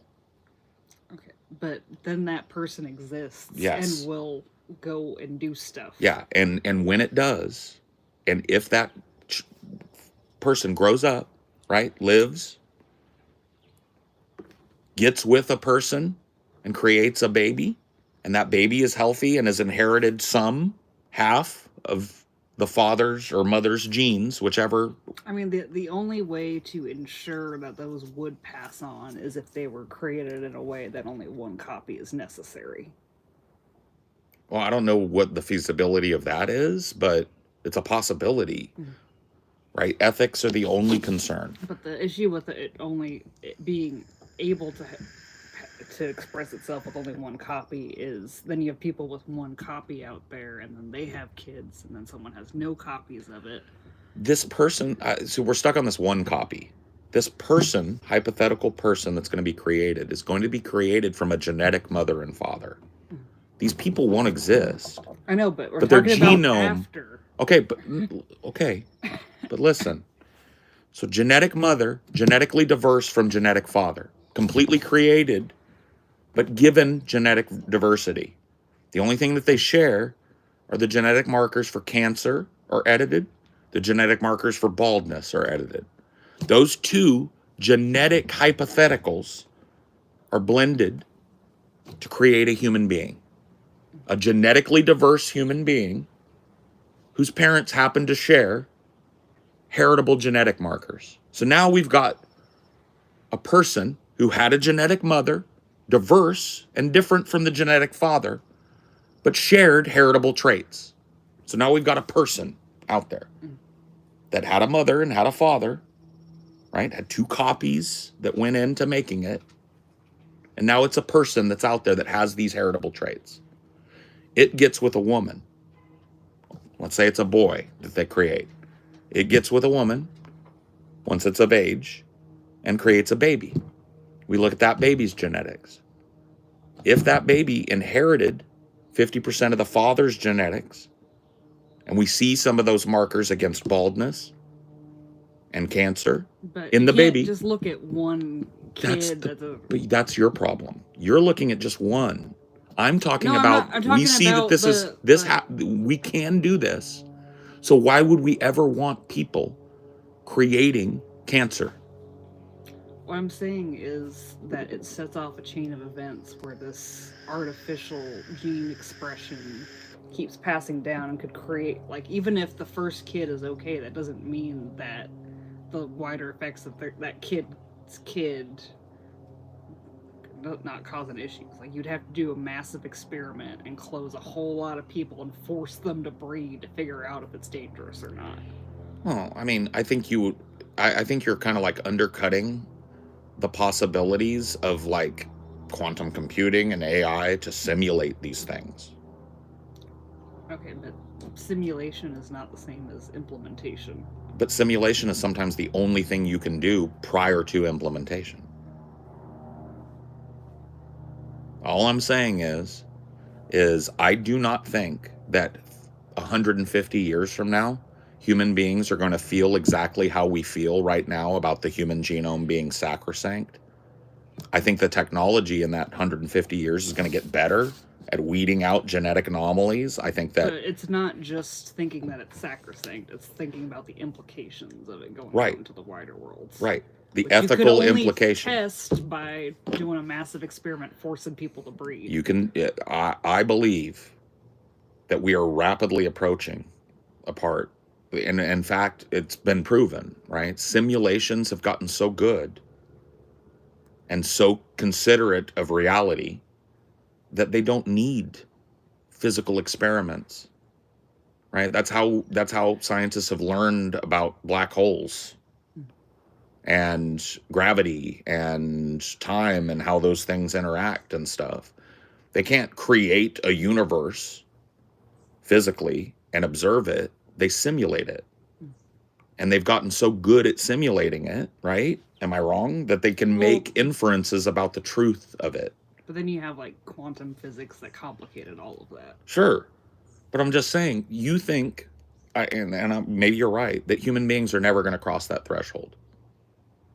And I think that human beings are desperate to cross that threshold. I don't think 150 years from now, our genetic heritage is going to have much of what we would call human in it. I think we're on a bullet train to transhumanism. I do. I think the interface of technology and biology is happening, right? We're seeing it. We're seeing these limbs that people can manipulate more finely. The inference of a false eye is starting to become a thing that people are talking about. Wetware is becoming a thing where people are implanting chips, right? This But technology... that's completely different than gene editing. Right. But I'm saying it's going to happen concurrent. I'm saying that technology exists. CRISPR exists. That's gene editing, right? That technology is going to keep exploding just like technology. So I think that's transhumanism. We're going to use technology to edit our genome and to interface our biology with technology. We're already doing it. We're already replacing our need for socialization with the internet. We're already becoming more hive-mindish. We're already replacing parts of our body with better functioning biological parts or non-biological parts. We're already there. We're already working on what I'm talking about. And in 150 years, those technologies are going to be indescribably more complex. And so I just don't think that there's the ethical barrier is going to keep humanity from doing. Now, maybe it ends up being a big disaster. Well, I think you think that it's just ethics, but it's not just ethics. It's a massive risk. Like fossil fuels? Well, but I'm just saying, like, that's not the line people are drawing solely on. They think the genome is sacrosanct. They're drawing the line based on the implications of it. Well, but the reason that they can't do the actual experiment that you're talking about is ethical. But that could open up all of humanity to getting some horrible disease that is incurable. It could. A horrible incurable disease could break out in the Congo tomorrow and start spreading across the world. I mean, we're not, but that could happen whether we edit our genes or not. There's a difference between a virus and like a genetic issue that passes on. So do you think that like simulations are not going to get more complex in the next 150 years? I just don't think you can account for all of genetics. Right, but are simulations going to get more complex and better predictively over the next 150 years, assuming continuity, right? Assuming we don't bomb each other to death, but probably, right?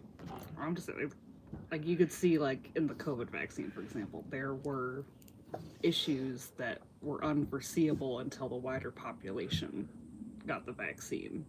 Right, but they also rushed that out at current technology. We're talking about hypothetical expansion in technological areas that are exploding over the course of 150 years. I mean, I think what you're proposing is a dystopia. It is. I'm not arguing for it. It sounds like you are. Oh.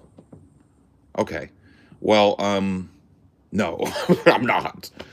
No, I don't think that it's a good thing. I don't think overall what I'm talking about would be a good thing.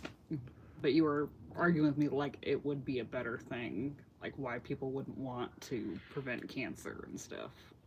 Well, I do think that part of it is a good thing. That's why I think human beings will do it. I don't think we Cancer is an can. inevitability of age. DNA decays over time. Right.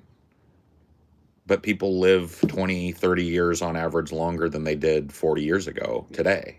And there's more cancer as a result because people are Right. living long enough for their DNA to decay and cause cancer. Because we haven't You can't, we haven't breached the next scientific barrier. you can't stop DNA from decaying. Ever. I hate can't. I really do. Maybe here's the problem. Maybe what I'm experiencing is a byproduct of the massive acceleration of technology in my life, and I'm just presuming that's going to continue, and maybe I'm wrong about that. But I'm just saying, you can't. People would have told you can't carry a fucking computer around in your pocket when I was a kid. It's just theoretically impossible for things to get that micro. And now it's so boring and rote that people just expect it, right? And that's just my lifetime. I'm talking 150 years, 2 of my lifetimes plus down the road. What is that technology going to look like if it leapt from there to there? So we went from, in my lifetime, we barely understood the human genome. Now we've mapped it and started editing it. But do you understand how talking that way looks like advocacy for it? Well, it is. Oh, okay. Maybe it is advocacy for it to a certain extent. I do think that we should do everything possible to edit the fuck out of cancer and to make it less prevalent in society. So you want more people on the planet because Sure. that's the consequence. Sure. Yeah. Sure. Well, you know, this is a wider thing that we're talking about here, though. We're also talking about, like, birth policy. You've heard me talk about it all the time, right? I think that if you want to have a baby, you should have to go through some sort of process that proves that you're financially and mentally capable of raising a kid. Because I don't think your right to couple and create a thing outstrips the rights of that thing to get at least an average start. But we've seen the consequences of birth planning like that, and it was horrible. Well, you just got done telling me that it's too many people, and now reducing the population is bad. I'm not saying reducing it. Because it would reduce the population if there were less unwanted babies born to parents that can't take care of them. Everyone from having kids. Like in China, there's millions of people that don't have birth certificates because their parents secretly had a second kid. Let's add this topic to the topic that we're talking about, where we can edit the human genome. And let's blend those and say we can't. But you can't stop people from fucking. Yeah, no, you can't stop people from fucking. You can stop people. So I tried to bring it up earlier, right? If gene editing becomes prevalent and we want to control these things, and we've decided that human beings need to take a step up, and we can't be half-assed about it, right? We've decided these things. If we do that, right, we could decide when somebody becomes fertile. That's part of our gene expression. So you're just saying throw all ethics out the window. No, I'm saying the ethics of today are not going to be the ethics of 150 years from now. You think that people are going to be cool with it's basically mass sterilization if you're controlling when they become fertile. Do I think people are going to be cool with it? Yeah. Yeah, I do. I think that people are going to want what this technology offers for them and for their children. But you can't control every single birth. can't is a really rough word. When you're talking about a biological organism that's about to transcend its biology, already has in a lot of ways. And 150 years worth of explosive growth towards that can't starts to become a tough thing for me. But I'm a futurist. And I'm a futurist because I went from this would have filled a room to now it fills my pocket. I just think you're not considering just human sociology and psychology. Are you? How did the Greeks feel about dealing with children? What was the meta ethics of the Greek civilization on how children were treated? It's pretty well known that children were kind of like what we would call abused by the Greeks. But nobody in Greek culture would have considered that an ethical violation. In fact, it was part of Greek culture. It was considered a norm. And that's just in a few hundred years of human history.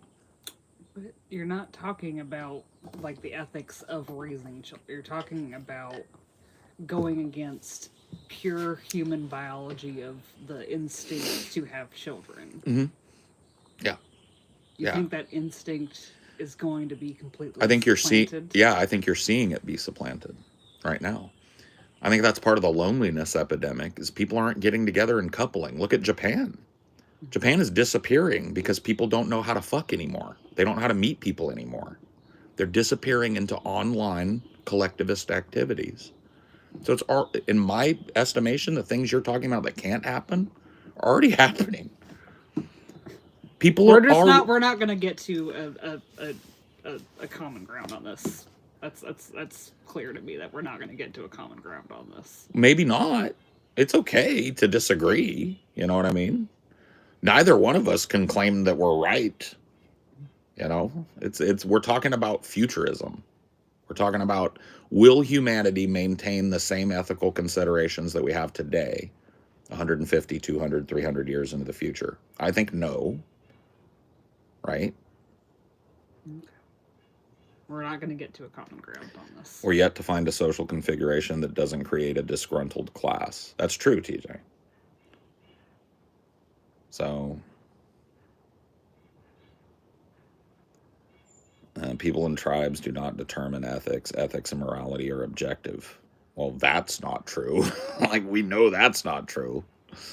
We know ethics change over time, hence the Bible prescribing that you drag somebody out into the street and stone them to death for working on a Sunday or for eating pork, etc., etc., etc. These were ethical considerations in the past that don't even fucking apply now. And that we're just talking about a couple thousand years of human evolution, philosophical evolution, and ethical evolution. So I think that human beings are going to see cancer as a completely avoidable evil in the future. And I think that people are going to look back on this time when we used to poison people and allow children to be born with cancer as a barbaric time. I don't think our ethics are going to remain. And I also think our technology is going to go along with our ethics, right? And our ability to simulate these things and to predict these things, right? The people who say ethics are objective can never describe the objective ethics. I know. Hence subjectivity ruling the day, right? No, I'm interested to know what you think about it, baby. And I was interested to try and find where's our disconnect. Because it's cool if we disagree, but if you think I'm not understanding you, that bugs me. Well, I'm just saying that it's not purely an ethical argument against pre-birth gene editing. It's looking objectively at the consequences of that. Well, that's ethics, right? Okay, so you're just saying that there's a possibility that we just throw all of those ethics out the window. that we don't care about consequences, that we're willing to risk humanity having this I think it's our horrible care. genetic diseases. I think it's our care about consequences and the fact that humanity already suffers from horrible genetic diseases that will make the broader populace accepting of these things. Yeah. Will it be a good thing? You're absolutely right. Maybe there will be some unforeseen consequence to this that ends up creating some sort of fucking crisis for humanity. But I'm saying that's why I'm saying it's not about whether this is right or wrong. Like, I think parts of it are right. I don't think that Harlequin babies should ever even become fetuses. I don't think it should ever be a thing. Well, and I've Because talked there's to you before about how I disagree on your eugenics stuff. Sure. Yeah. But that's my thing. You know what I mean? That's where I'm arguing from. So part of this, I think, is going to be good. The abandonment of normal socialization, I talk out against that all the time. I think that's going to be horrible. Mhm. I think people moving farther away from face-to-face conversation like you and I are having and closer to this, pretty bad, right? I do think that there are ethical considerations with sterilizing or introducing a sterilization gene into the populace where when you want to unlock your ability to breed, you go through a rigorous process to make sure that you're prepared to have that child and shit. I don't think that's completely and utterly unthinkable for the human race. I just don't. I think 150 years from now, if we were to just like teleport 150 years into the theoretical future, one of our theoretical futures, because I believe that there are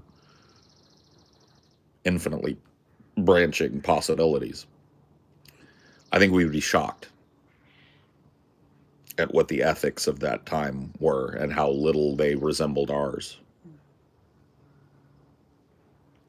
I think that would be true if we were to take the same time machine back 2,000 years, drop ourselves in, Europe. I think we would find the ethics of that civilization to be pretty fucking wild.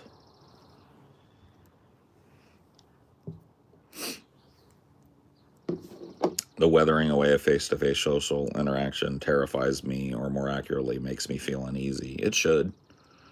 I mean, you're seeing the front edge of it now. It's called different things. It's called the loneliness epidemic. But really what it is people are forgetting how to talk to each other and interact and make connections with each other in real life. Japan is about to fucking croak. It's about to go belly up over it. People just don't know how to do it anymore. They're not looking for it anymore. So people are already making these decisions, right? They're already changing this ethical consideration where, like, you go back 100 years, everybody in Japan had to have a kid. That was part of being a Japanese person, was having a family. Now that ethic is completely gone from their civilization. Nobody wants children anymore. And that's just, since World War II.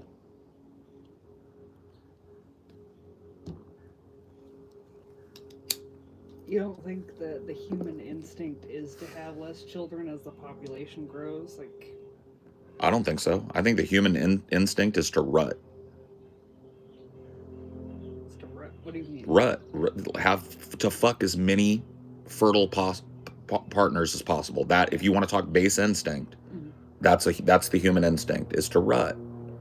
To fuck as many fertile people as possible and to have as many babies as possible. That's the biological imperative. You don't think that instinct could be modified by viewing the amount of people around you? Maybe. It doesn't seem to be. I mean, it seems like a lot of people choose not to have kids because they don't want to add to the population. I'd be interested to see if that's true. I don't think that's true. A lot of people say it. They're like, I don't want to contribute to continued human destruction, to contribute to overpopulation.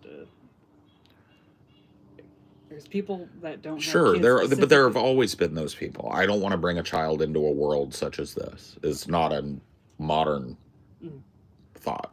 But I'm proposing that maybe people want less kids because there's some kind of trigger of seeing X amount of people around you. That's a maybe. Yeah. You'd have to do studies. You'd have to see if people actually believe that. What percentage of people are making that consideration when they decide whether or not Well, they it might want not children. be a conscious thing. It might be a subconscious thing of like. But it could be studied.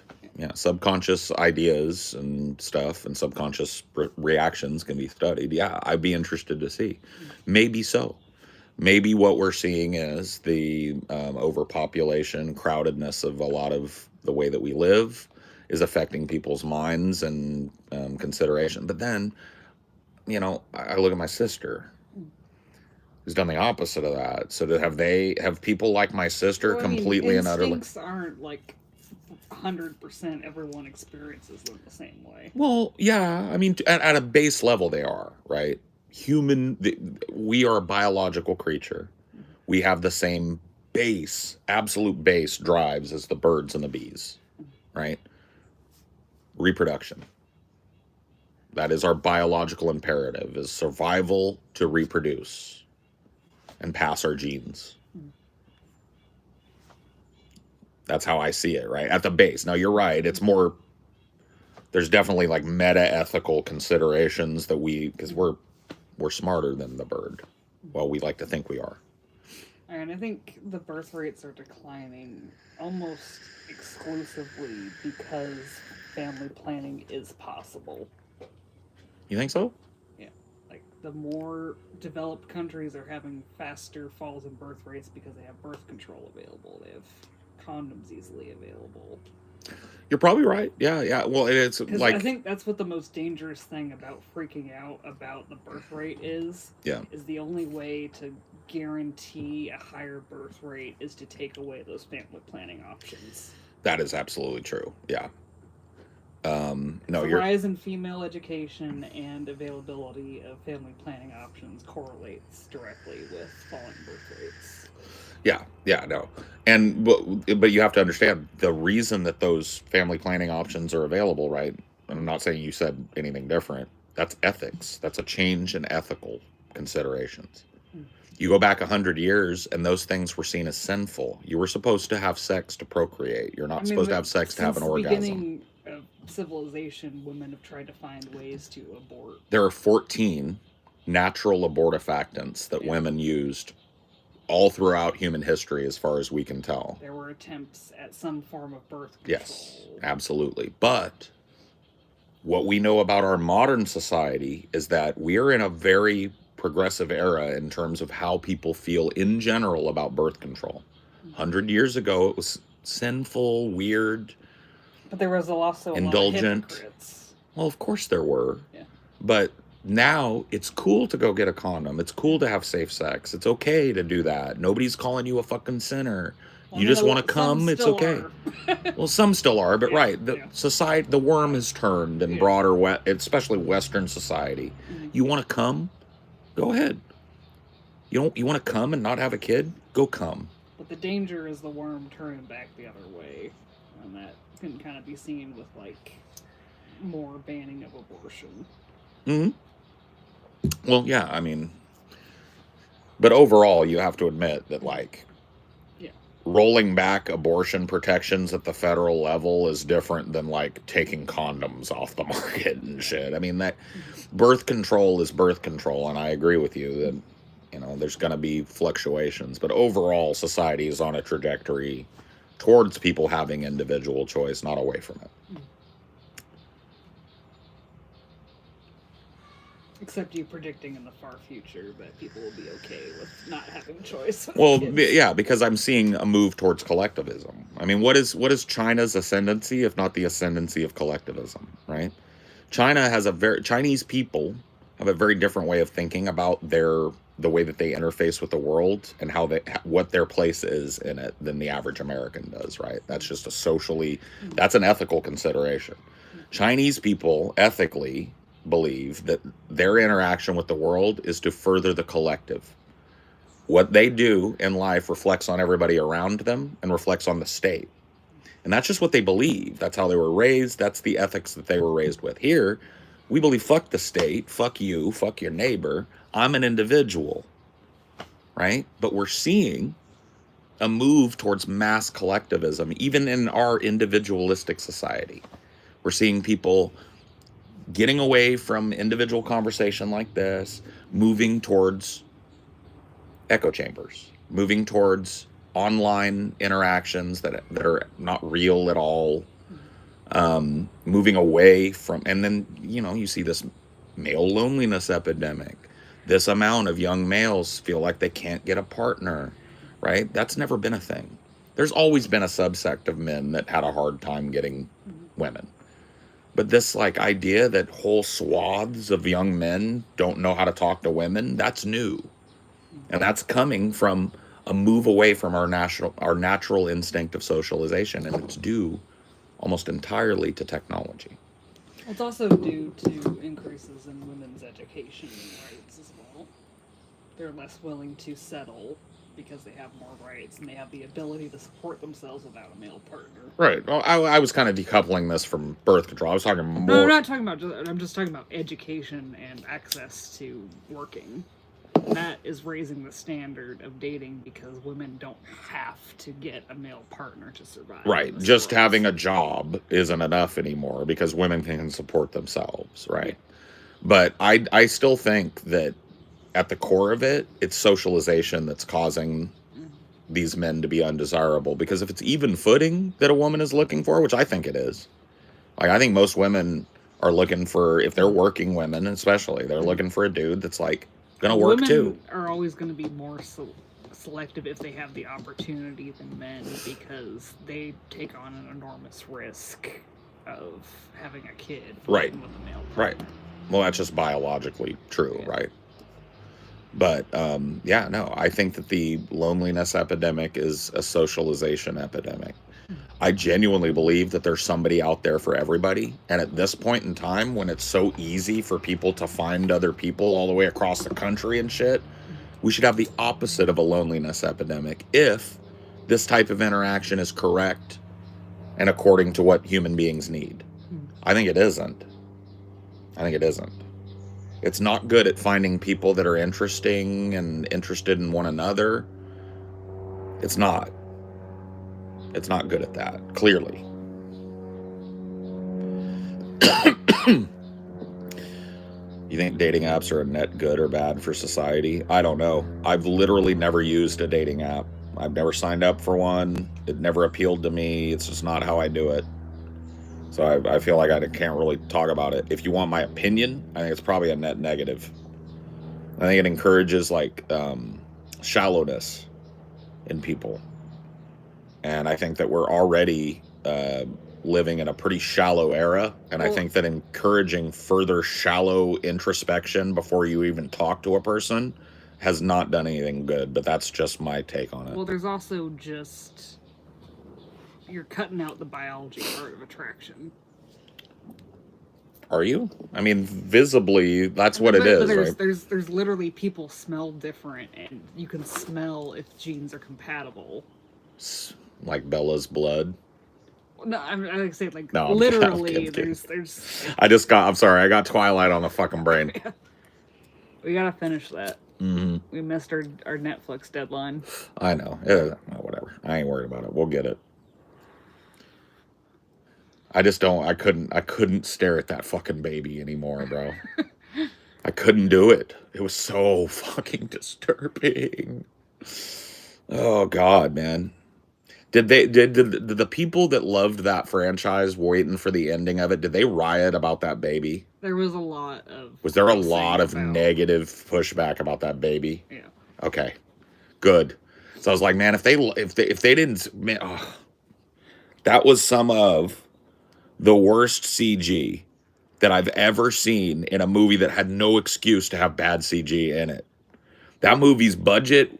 What was the budget of Breaking Dawn 2? Can you find out for me real quick? I mean, all of this will be in the review, but I'm just curious now.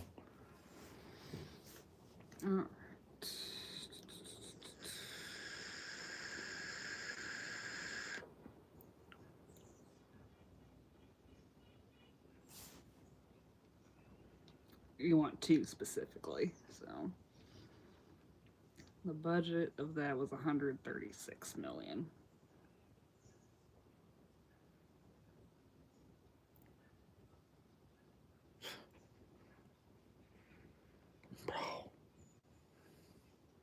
How much of that went to those fucking stars who they couldn't replace? How much of that went to Kristen Stewart, Edward Cullen, Well, it and wasn't Jacob just Black? bad CGI; it was also bad wigs. Bella's Bad wig does wigs, not look great. bad contacts, Yep, bad makeup. bad continuity, bad makeup. So far, and we're only Yeah. like 20, 30 minutes into the goddamn fucking Yeah. movie. So it's like one of the worst looking. That's another thing that's going to be a big part of that review is like, bro, that first Twilight movie hooked me because it had a look. Yeah. Those vampires had a look. They looked hella pale. Hella pale, and when they got in the sun, they were hella sparkly. Yeah. There was a look, and the whole fucking thing had a look. Bro, it's like the fucking vampires all went to a tanning booth. Halfway through the series, they're all tan. They stopped making them pale. They changed up the way their eyes work and the continuity of that. Well, I think the context might have been actor resistant because there were a lot of issues with how comfortable those contacts were and how much they could see with those contacts. Why didn't they just do CGI Yeah, you color think that would correction? look better? 100%. 100%. If they would have taken the baby CG budget, Yeah. hired a normal baby to be Bella's baby, right? Take that CG budget for the baby and put it on just making the vampire eyes CG, their actors would have been happier and it would have looked way fucking better. And it just seems they still didn't love the contacts, like I think Bella's in particular because it was so bright red. She didn't care for that. Well, that's the thing, is like they didn't need to do that. It could have been way more subtle. I feel like in the first movie it was. I don't know if they used CG for the eyes or whatever in the first one. I doubt it because that was so low budget. Yeah. But it looked way better. Yeah. And Robert Pattinson hated every second of it. But that CGI baby, it looks worse than the baby from the CG baby from Ally McBeal that does the dance from the late 90s. The first CG baby from Ally McBeal, it does this. It was a meme. It's like one of the first internet memes. It's like a CGI baby that dances. It's from a show called Ally McBeal. That baby looks better than the baby in Breaking Dawn, Part 2. Not even fucking joking. That baby looks more real and is easier to look at and less uncanny valley than the Breaking Dawn baby. They were basically, I think their attempt was to make the baby look related to Robert Pattinson and Kristen Stewart. Yes. Yeah, I know. They were trying to give it her eyes and his facial structure or whatever the fuck it was. They probably looked at baby pictures of both of them and tried to make some hideous homunculus amalgam of them. Yeah. It didn't work. But the thing is, they forgot, like, people will suspend their disbelief and say that baby looks close enough to them. No. Vampire baby. I don't think she's a vampire. I think Renesmee is a Dhampir. In the folklore, anyway. I don't know how they're going to treat it. They're going to fully explain it later in the movie. But a Dhampir, exactly a Dhampir, as I understand it, is a half human, half vampire hybrid that has the strengths of humanity and the strengths of vampires. So kind of like Blade is a Dhampir. Like a half vampire. So that's what I think Renesmee is. But don't be spoiling nothing for me because I'll kick your ass, man. I'm invested in this shit now. These motherfuckers didn't want me watching this movie because now my heart and soul is part of it. I picked a team and everything, man. I'm in it. I'm in this shit. I can't believe I killed Edward so fast in my Sims attempt. Yeah, you made your Sims house and Edward. Well, you didn't kill him. He's just retarded and he died. Well, I kind of nudged him to try to fix the computer, so it's kind of my fault. Nah. I shouldn't have told him to fix the computer. Don't blame yourself. His repair skill is not high enough to fix the computer. How do you feel about Spawn? Would you want a new movie, bro? So the Spawn comic books in the 90s were awesome. And the Spawn, it came out first on MTV as part of Liquid TV, but I think it was its own thing. The Spawn animated series from the 90s was fucking awesome. I think that if fucking, what's his name? I can't remember what the guy's name is, the guy that does the comics. It's just slipping my mind right now, but I think if that guy was smart with that IP, and he took some of the massive Todd McFarlane. I think if Todd McFarlane took some of the massive amount of money that he makes on his action figures, right? Because McFarlane action figures are kind of like super duper popular, pretty well made action. I have a bunch of McFarlanes from the Dune movies. If he took a bunch of the money that he makes from that and the IP that he's sold and you know, collects royalties on, and he just like put together a massive team of really smart, talented people and made a fucking real edgy R-rated hard R Spawn movie, I think it would be fucking badass. Okay. So you say the CGI is maybe is real bad. But this is what it was going to be. Oh, it was going to be a creepy doll. What? Just get a baby. Just get a baby with Like, big brown eyes. If we go visit Forks, we're going to see that Chuck Esme is what they called it. Because it looks like Chucky. Oh my God. That's going in the movie. We're going. Yeah. That's going in the movie. Chuck Esme. Chuck Esme. Just get a baby with big brown eyes. I guess they didn't want to deal with the baby filming restrictions where you can only do it for like little bursts at a time. But there's shows and movies with way lower budgets that just accept it. The baby's only in it for a few shots. I know, and then it's a kid. And then it's a kid. And then just get a kid with big brown eyes. I don't get it. I don't get it. Maybe one of the actors just hated kids with a fiery passion and refused to work with an actual child. Well, it's confirmation. A lot of people think that babies look like their parents right away. Look at all of the Maury episodes where, you know, the mom is like, look at the eyes, Maury, look at the eyes. They got the same eyes. And then you are not the father. Like, it's confirmation bias anyway.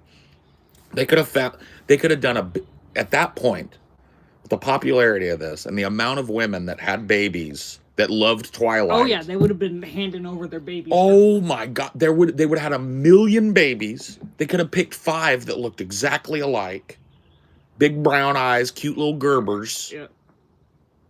Everybody would go, "Oh my God, she looks just like Bella," and that would have been it. Yeah. That would have been it. They definitely would have had a line out the door if they did a baby casting. That's what I say. I don't buy they wanted the baby restriction shit. They could have had 5 babies, 10 babies, 120 babies. Yeah. Literally, women would have been out the door to have their baby be Renesmee. I'm just like, there must have been like either someone in production or one of the actors just like, I don't want nothing to do with a kid. Find a way to not use a real kid in this or something. That's just stupid. That's just stupid. That's the only logical explanation I can think of. I would believe that if they had the kid doing crazy shit or they were throwing it around or whatever and they needed it to be CGI. But even then, real baby, CGI baby when it's flying through the air. Yeah. It's the face that's uncanny. And they hold on it. It's like they want you to bask in it. It's not just a glance. You're not just like, what was that? Never mind. It's like... They want you to see it. They were proud of it. They shove it in your face. Oh, God. Oh, this movie is going to drive me nuts. I'm just saying, you're going to see probably Chuck Esme in the flesh, and you're going to be like, the CGI baby was better. Yeah. Oh, God.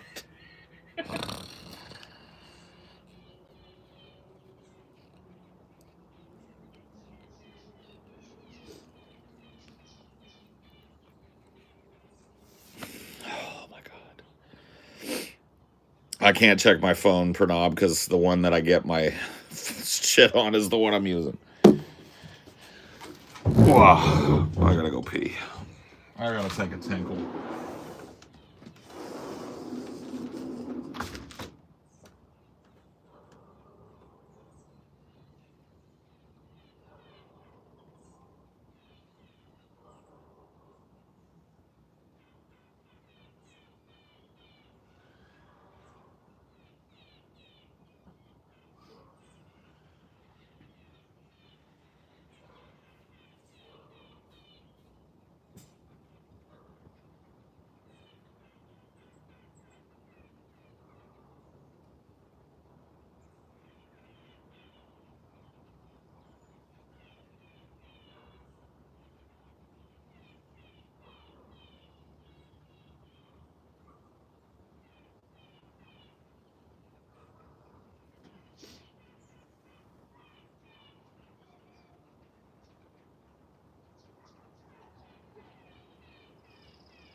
Bella is a destructive shrew. She really is. Let me make sure I'm using that right. Shakespearean. She's a shrew.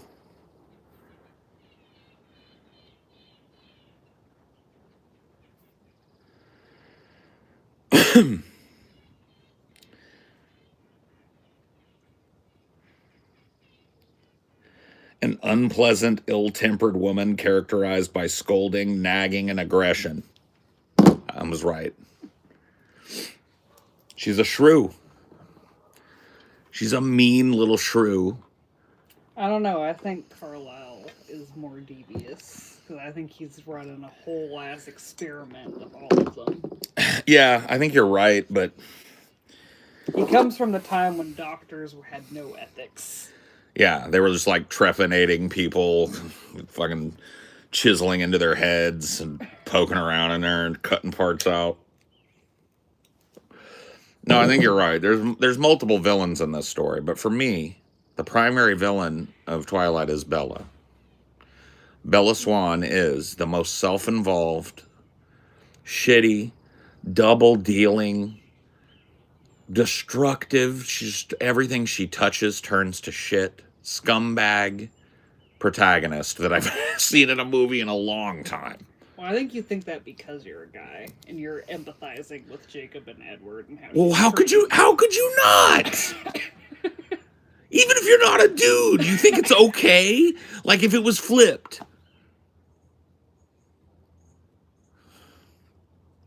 I just can't. But yeah, no, I think Bella is insipid.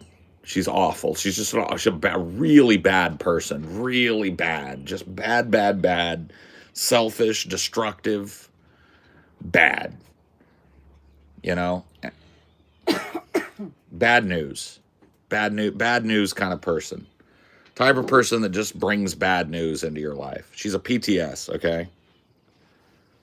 She's not even a PTS. A TS.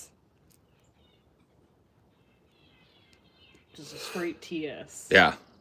Yeah, true. She's just a trouble source. You're right. To be fair, Twilight itself is insipid. Well, yeah. But there's things about it that I like, so fuck you. How about that? I've enjoyed my time with the Twilight series. Until you got horrified. Until the baby happened, and then I had to walk. I couldn't do it anymore. Because you know what? My tongue has been firmly planted in my cheek on this Twilight series. And I think watching it like that helped me get into it and enjoy it. But there's so much about these movies that makes no fucking sense. And I'm going to have a lot of fun writing the script. I'm already working on it in my brain. I've already got the outline is starting to take shape. Because they're fun. They're fun movies. I can't tell you anything different about it. Not my type of movie. Definitely not the type of movie. Wait, you made it past the baseball scene in the first movie, bro? That scene was hype. I don't know what your problem is, bro. Vampire baseball was dope. Vampire baseball. They have to play during the lightning because when they hit the ball, it makes such a loud sound that it would alert everybody within fucking 100 miles around. That's what I'm talking about, bro. It was stylish. It was stylish. It had cool music. There were vampire twinks in tight baseball pants running around. Bro, that was a 10 out of 10 scene right there, bro. Well, see, yeah, you're not looking for tight vampire twink butt. That's why you turned it off. And they looked so much better. They did. They did all of that plus all the makeup and all that to make them look vampire-y. Yeah. They trained the actors to move in a way that looks more supernatural. Yeah. No, man. No.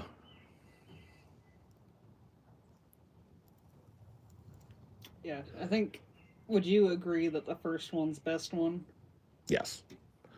Just because it looks somehow, inexplicably, with even no though it's budget, with zero budget, when they literally just grabbed some flowers and threw them on the ground, they made at it a golf course. At a golf course.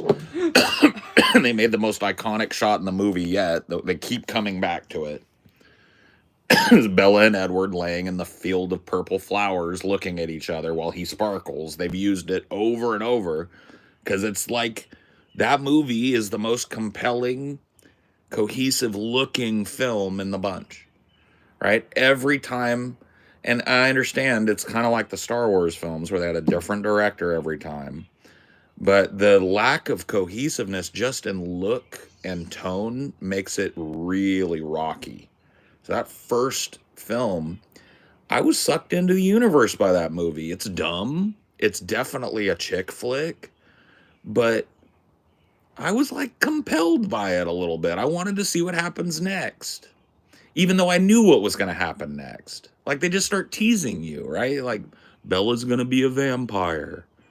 There's probably werewolves running around. You know what I mean? It's not like you have to be a fucking detective to understand where it's going. Yeah, I think the only failure was how bad Jacob's wig was. Jacob, well, not only that, but just like, man, that's going to be a whole fucking part of this is like, fucking poor Jacob between the first and second movie must have almost killed himself. Oh, to get buffed out? He had to have fucking taken some juice and just fucking went on a big fat fucking course of the juice because Let's went. see how much time was between the first and the second. He went from like a normal sized guy and he shows up in the second one looking like Brock Lesnar. Dude, he's cut up huge. And it's they like, were only a year apart. Yeah. So he had to do all that shit in like a year or less. Yeah. That's crazy. That's crazy. Thoughts on the Volturi? I think they're kind of cool. I mean, that's like, once again, and I'll cover this. I know for almost an absolute fact that Stephanie Meyer was familiar with the World of Darkness, Vampire the Masquerade universe. The Volturi are very much the Camarilla, and they enforce the Masquerade, right? The Masquerade in the World of Darkness universe is the rule that the Camarilla vampires enforce that says that you cannot reveal your powers or yourself to human beings under any circumstances unless you plan to kill those human beings, right? You can't let humanity understand that vampires live among them. And there's this big ancient vampire council called the Camarilla, right, that enforces those rules. And the Volturi are that, right? And so it's interesting to me because a lot of that vampire lore came into existence as like before the World of Darkness. There was no vampire high council bullshit.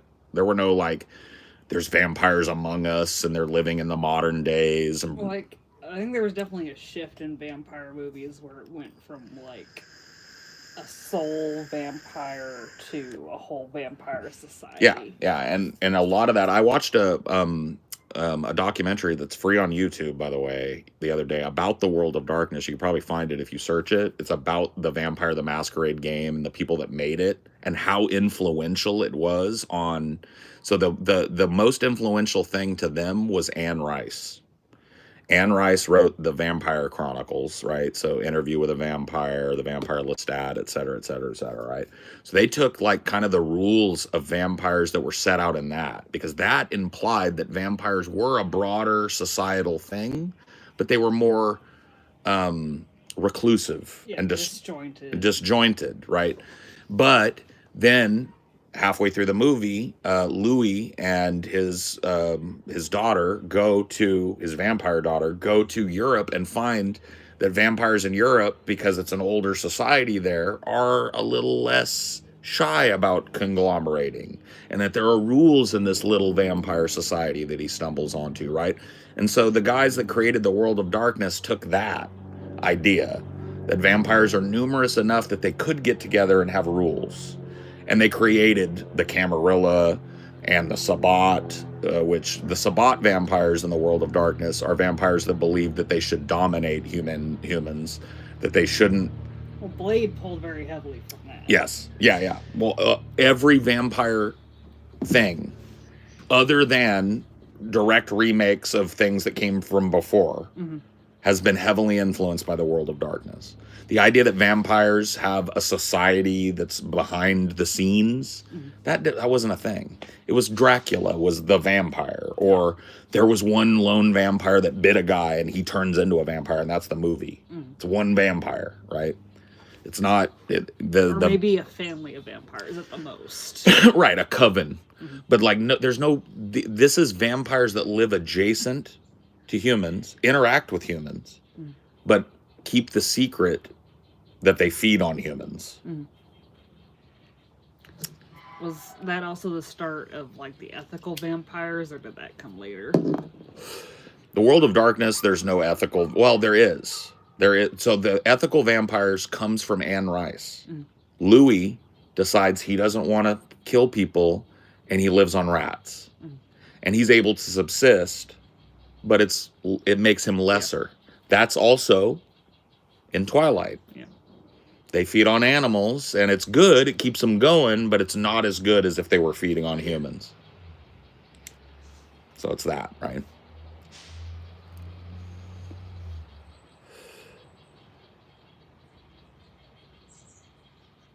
But it's also kind of a Mormon influence with her, too, because vegetarianism is kind of extolled in Mormonism.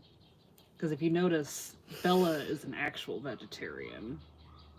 And not anymore. well, and then the what they call it, the Cullens are like quote unquote vegetarians because they feed on animals. But they're not. They're killing animals just like we do. But they call it, it's so different from the standard. Well, it's something we'll talk about in the research. I don't see the Mormon influence in the vampire culture. I see the Mormon influence in how chaste their relationship is, and how she doesn't want to have sex before marriage, and how and then when she does, Edward stops her. You know what I mean? I think that feels kind of Mormon. But and then of course the abortion thing. Right? Yeah. She's gonna have this baby no matter what, even though it's like literally sucking the life out of her. She's gonna have it, and she does, and it turns out to be the right thing to do. Well, not really the right thing to do, because it causes a whole cluster. Yeah, it's definitely going to get a bunch of people killed, but whatever, you know what I mean? Like, it is what it is, bros.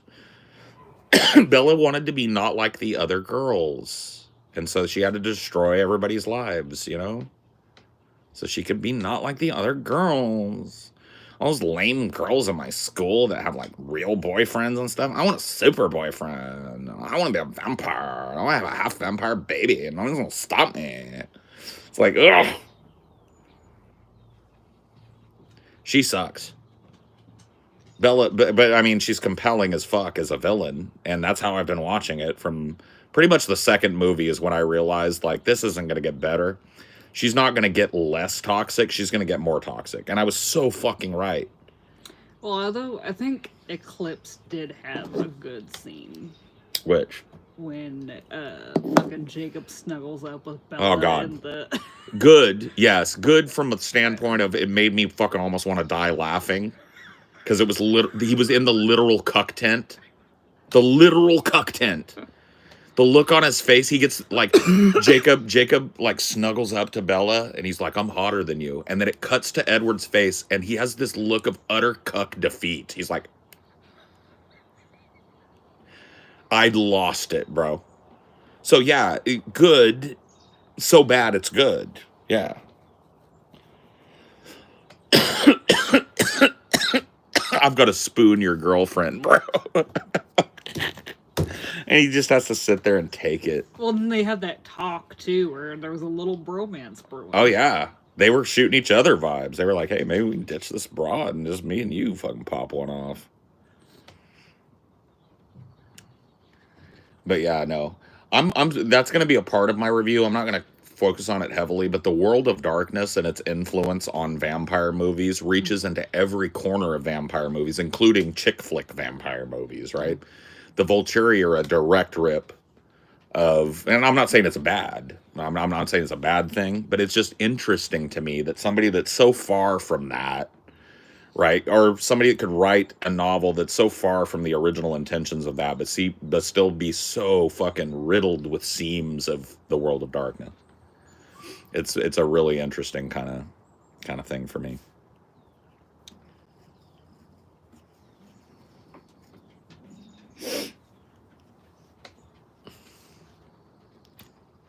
So I'm definitely, that'll be part of the research.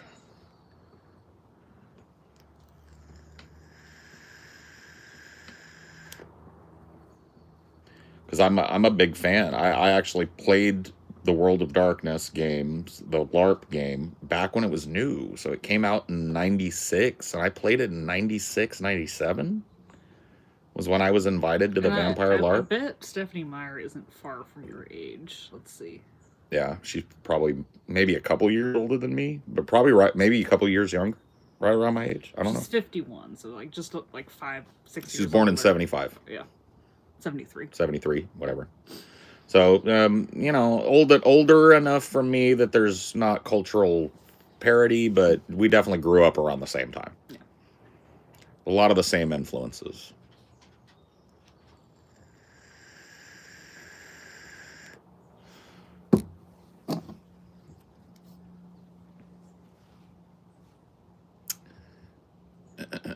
I'm curious what you might think of her other foray, The Host. Have you heard of that at all?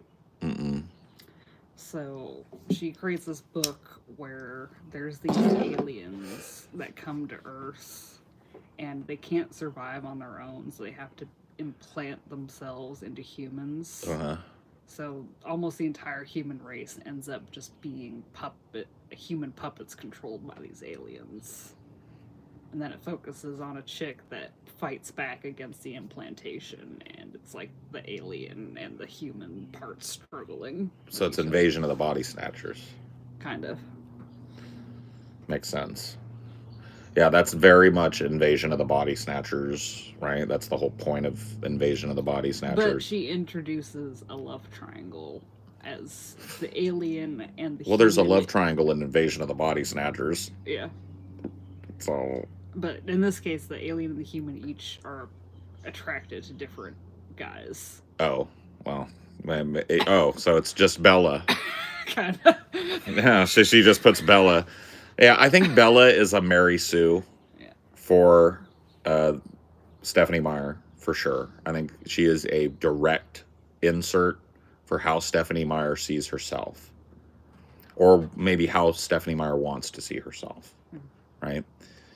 And I think it's kind of unavoidable for authors to insert themselves. I mean, one of the most egregious offenders of that is like, I want you to try and think of how many troubled alcoholic writers are in Stephen King books. I'll wait. You know what I mean? Like, it's something that comes up over and over because... Did he ever conquer his alcoholism? Yes. Yeah, I think he's been off the booze for a long time. He's written about it, I think. But, well, he was an alcoholic when he made his big career-defining shit and kind of slipped further into that while he was building those books, so... What would you say is the worst Stephen King movie of all time? The worst movie? There's some bad ones. But, there was a couple you softened on. Like, you think you thought Thinner was gonna suck? I would have said Thinner, but Thinner actually fucking hit me right in the nuts, bro. That movie was compelling as all get out. You softened on Pet Sematary 2? Pet Sematary 2, it's not even really a Stephen King movie. It's in the universe of Pet Sematary, but he didn't write it. So. The worst. Silver Bullet is kind of a bad movie. I like it, but it's kind of a bad movie. I'm trying to think if there's... Oh, well, I mean, would the Langoliers count? The Langoliers was a made-for-TV movie. Does that count? I don't know much. I don't know anything about it. Well, I mean, it's a made-for-TV... Like, am I allowed a Stephen King made-for-TV movie? Well, I mean, it was a show. It was like a 2-part miniseries. Yeah, it was a miniseries. Yeah. Yeah. And so was It. Yeah. You know, it was... So, like, that movie, The Langoliers, might be the most hilariously bad Stephen King movie ever, but it's kind of lovable because it's so poorly made and shitty and like miscast, horribly miscast.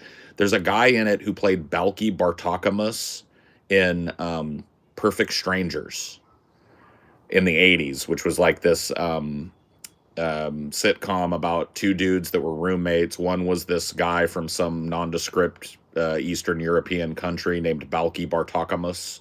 And the other guy was like a white straight man, you know, kind of like, I don't like weird stuff. And Balky was like, I do like weird stuff. That was the whole game. So they put that guy in like one of the most like heavy villain, kind of like heavy acting requirement, kind of like dude that's really struggling with some psychological shit roles, and he's just a goof. He's just a goober. So I'd say, yeah, dude, you'd be hard to find one that's worse in terms of like the entirety of it than the Langoliers is.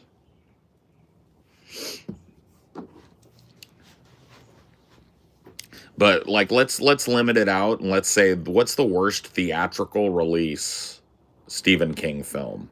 And I gotta say, It Chapter 2 is kind of fucking close to the top for me. It may not be the top. I might, you know, somebody might remind me of one that I'm just not remembering.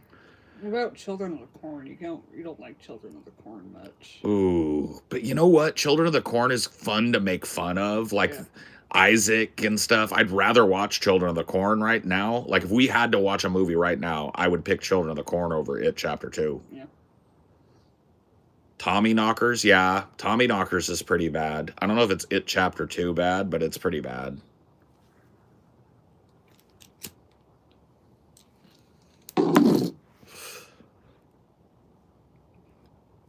And then maybe the second worst is It Chapter 1. Because that was pretty bad, but like the second one was just cartoonish. Cartoonish. Cartoon, Nickelodeon level Stephen King movie. It was wild, bro. Like he literally had a giant lumberjack dude, and they made it look so fucking Nickelodeon cartoonish that it was just so fucking bad, bro. I'd argue that Running Man is probably one of his best, just because it was so poignant, or so like ahead of its time, predictive of the future. I agree. He's had a lot of good movies though. But I don't think he's ever put the nail on the head as well as Running Man, with calling out deep fakes. Yeah, and that's not even really all that well known as a Stephen King movie. Yeah. But yeah, that scene, the deep fake scene in Running Man, was fucking 40 years ahead of its time. I mean, absolutely crazily ahead of its time. So yeah, no, I totally agree. But who's your favorite fighter growing up? Bro, I grew up in the 80s and 90s. Mike Tyson. Everybody's favorite fighter was Mike Tyson. My family used to get together at my aunt's house because she would get the pay-per-view, and I got to see all the fucking Tyson title fights and shit in the 80s. So yeah, I'd be lying if I picked anybody else. Tommy Knockers. Yeah, Tommy Knockers was like straight to video. Needful Things. Wasn't Needful Things straight to video too? So yeah, a lot of the straight to video stuff is kind of boo-boo. But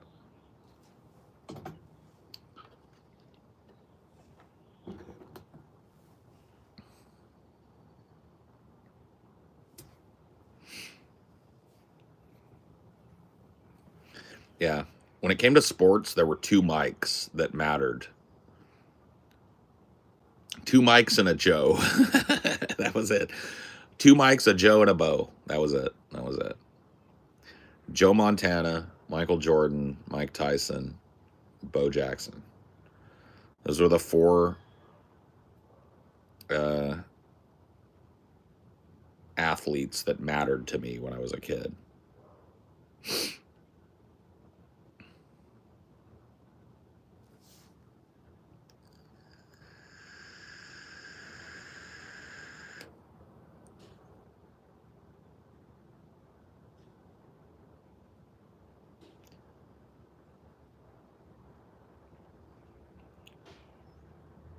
Needful went to theaters. Boo. Yeah, that'd be up there, but I still gotta say, man, I've never felt saltier after a Stephen King movie that I can remember than I felt after watching It Chapter 2.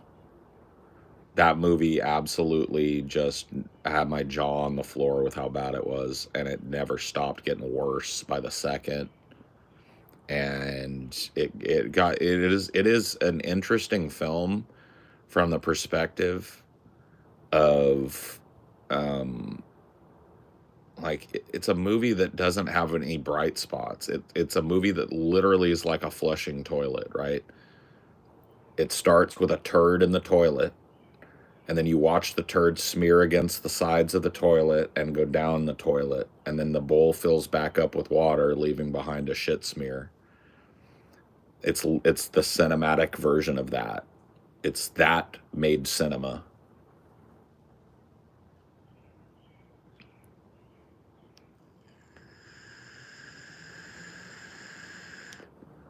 "2017 It Clown" just looks so uncreative. It really is. It really is. It was a really poor performance from a guy that I consider to be actually a pretty decent actor. I think that Bill Skarsgard is pretty good. I think he's really good in a movie that I didn't like much, but the first half of Barbarian, I thought was my favorite Skarsgard performance so far, and I thought he had a lot of potential. Unfortunately, that movie takes, several turns that make him kind of a minor character in it, and it takes several turns also that make it kind of an unenjoyable film for me, but he was good in it. And the first 20 minutes of that movie really got like masterclass and tension, you know what I mean? Implied tension. Just they break the tension a little too early and it never really picks up.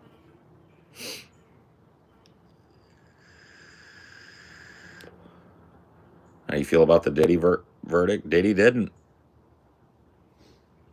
I mean, I would hope that if I was accused of something, went to trial, and found not guilty of it, that people would treat me with the same respect. Diddy didn't. Diddy transported prostitutes. He shouldn't have done that. He served his time. Diddy did not racketeer, according to the courts. Diddy didn't.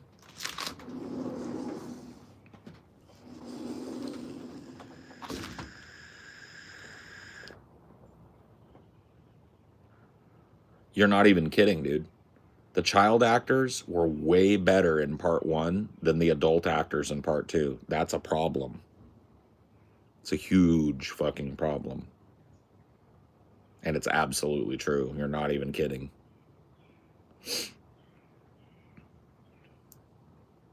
Anyway, I gotta go. My phone's about to die. I'll see you.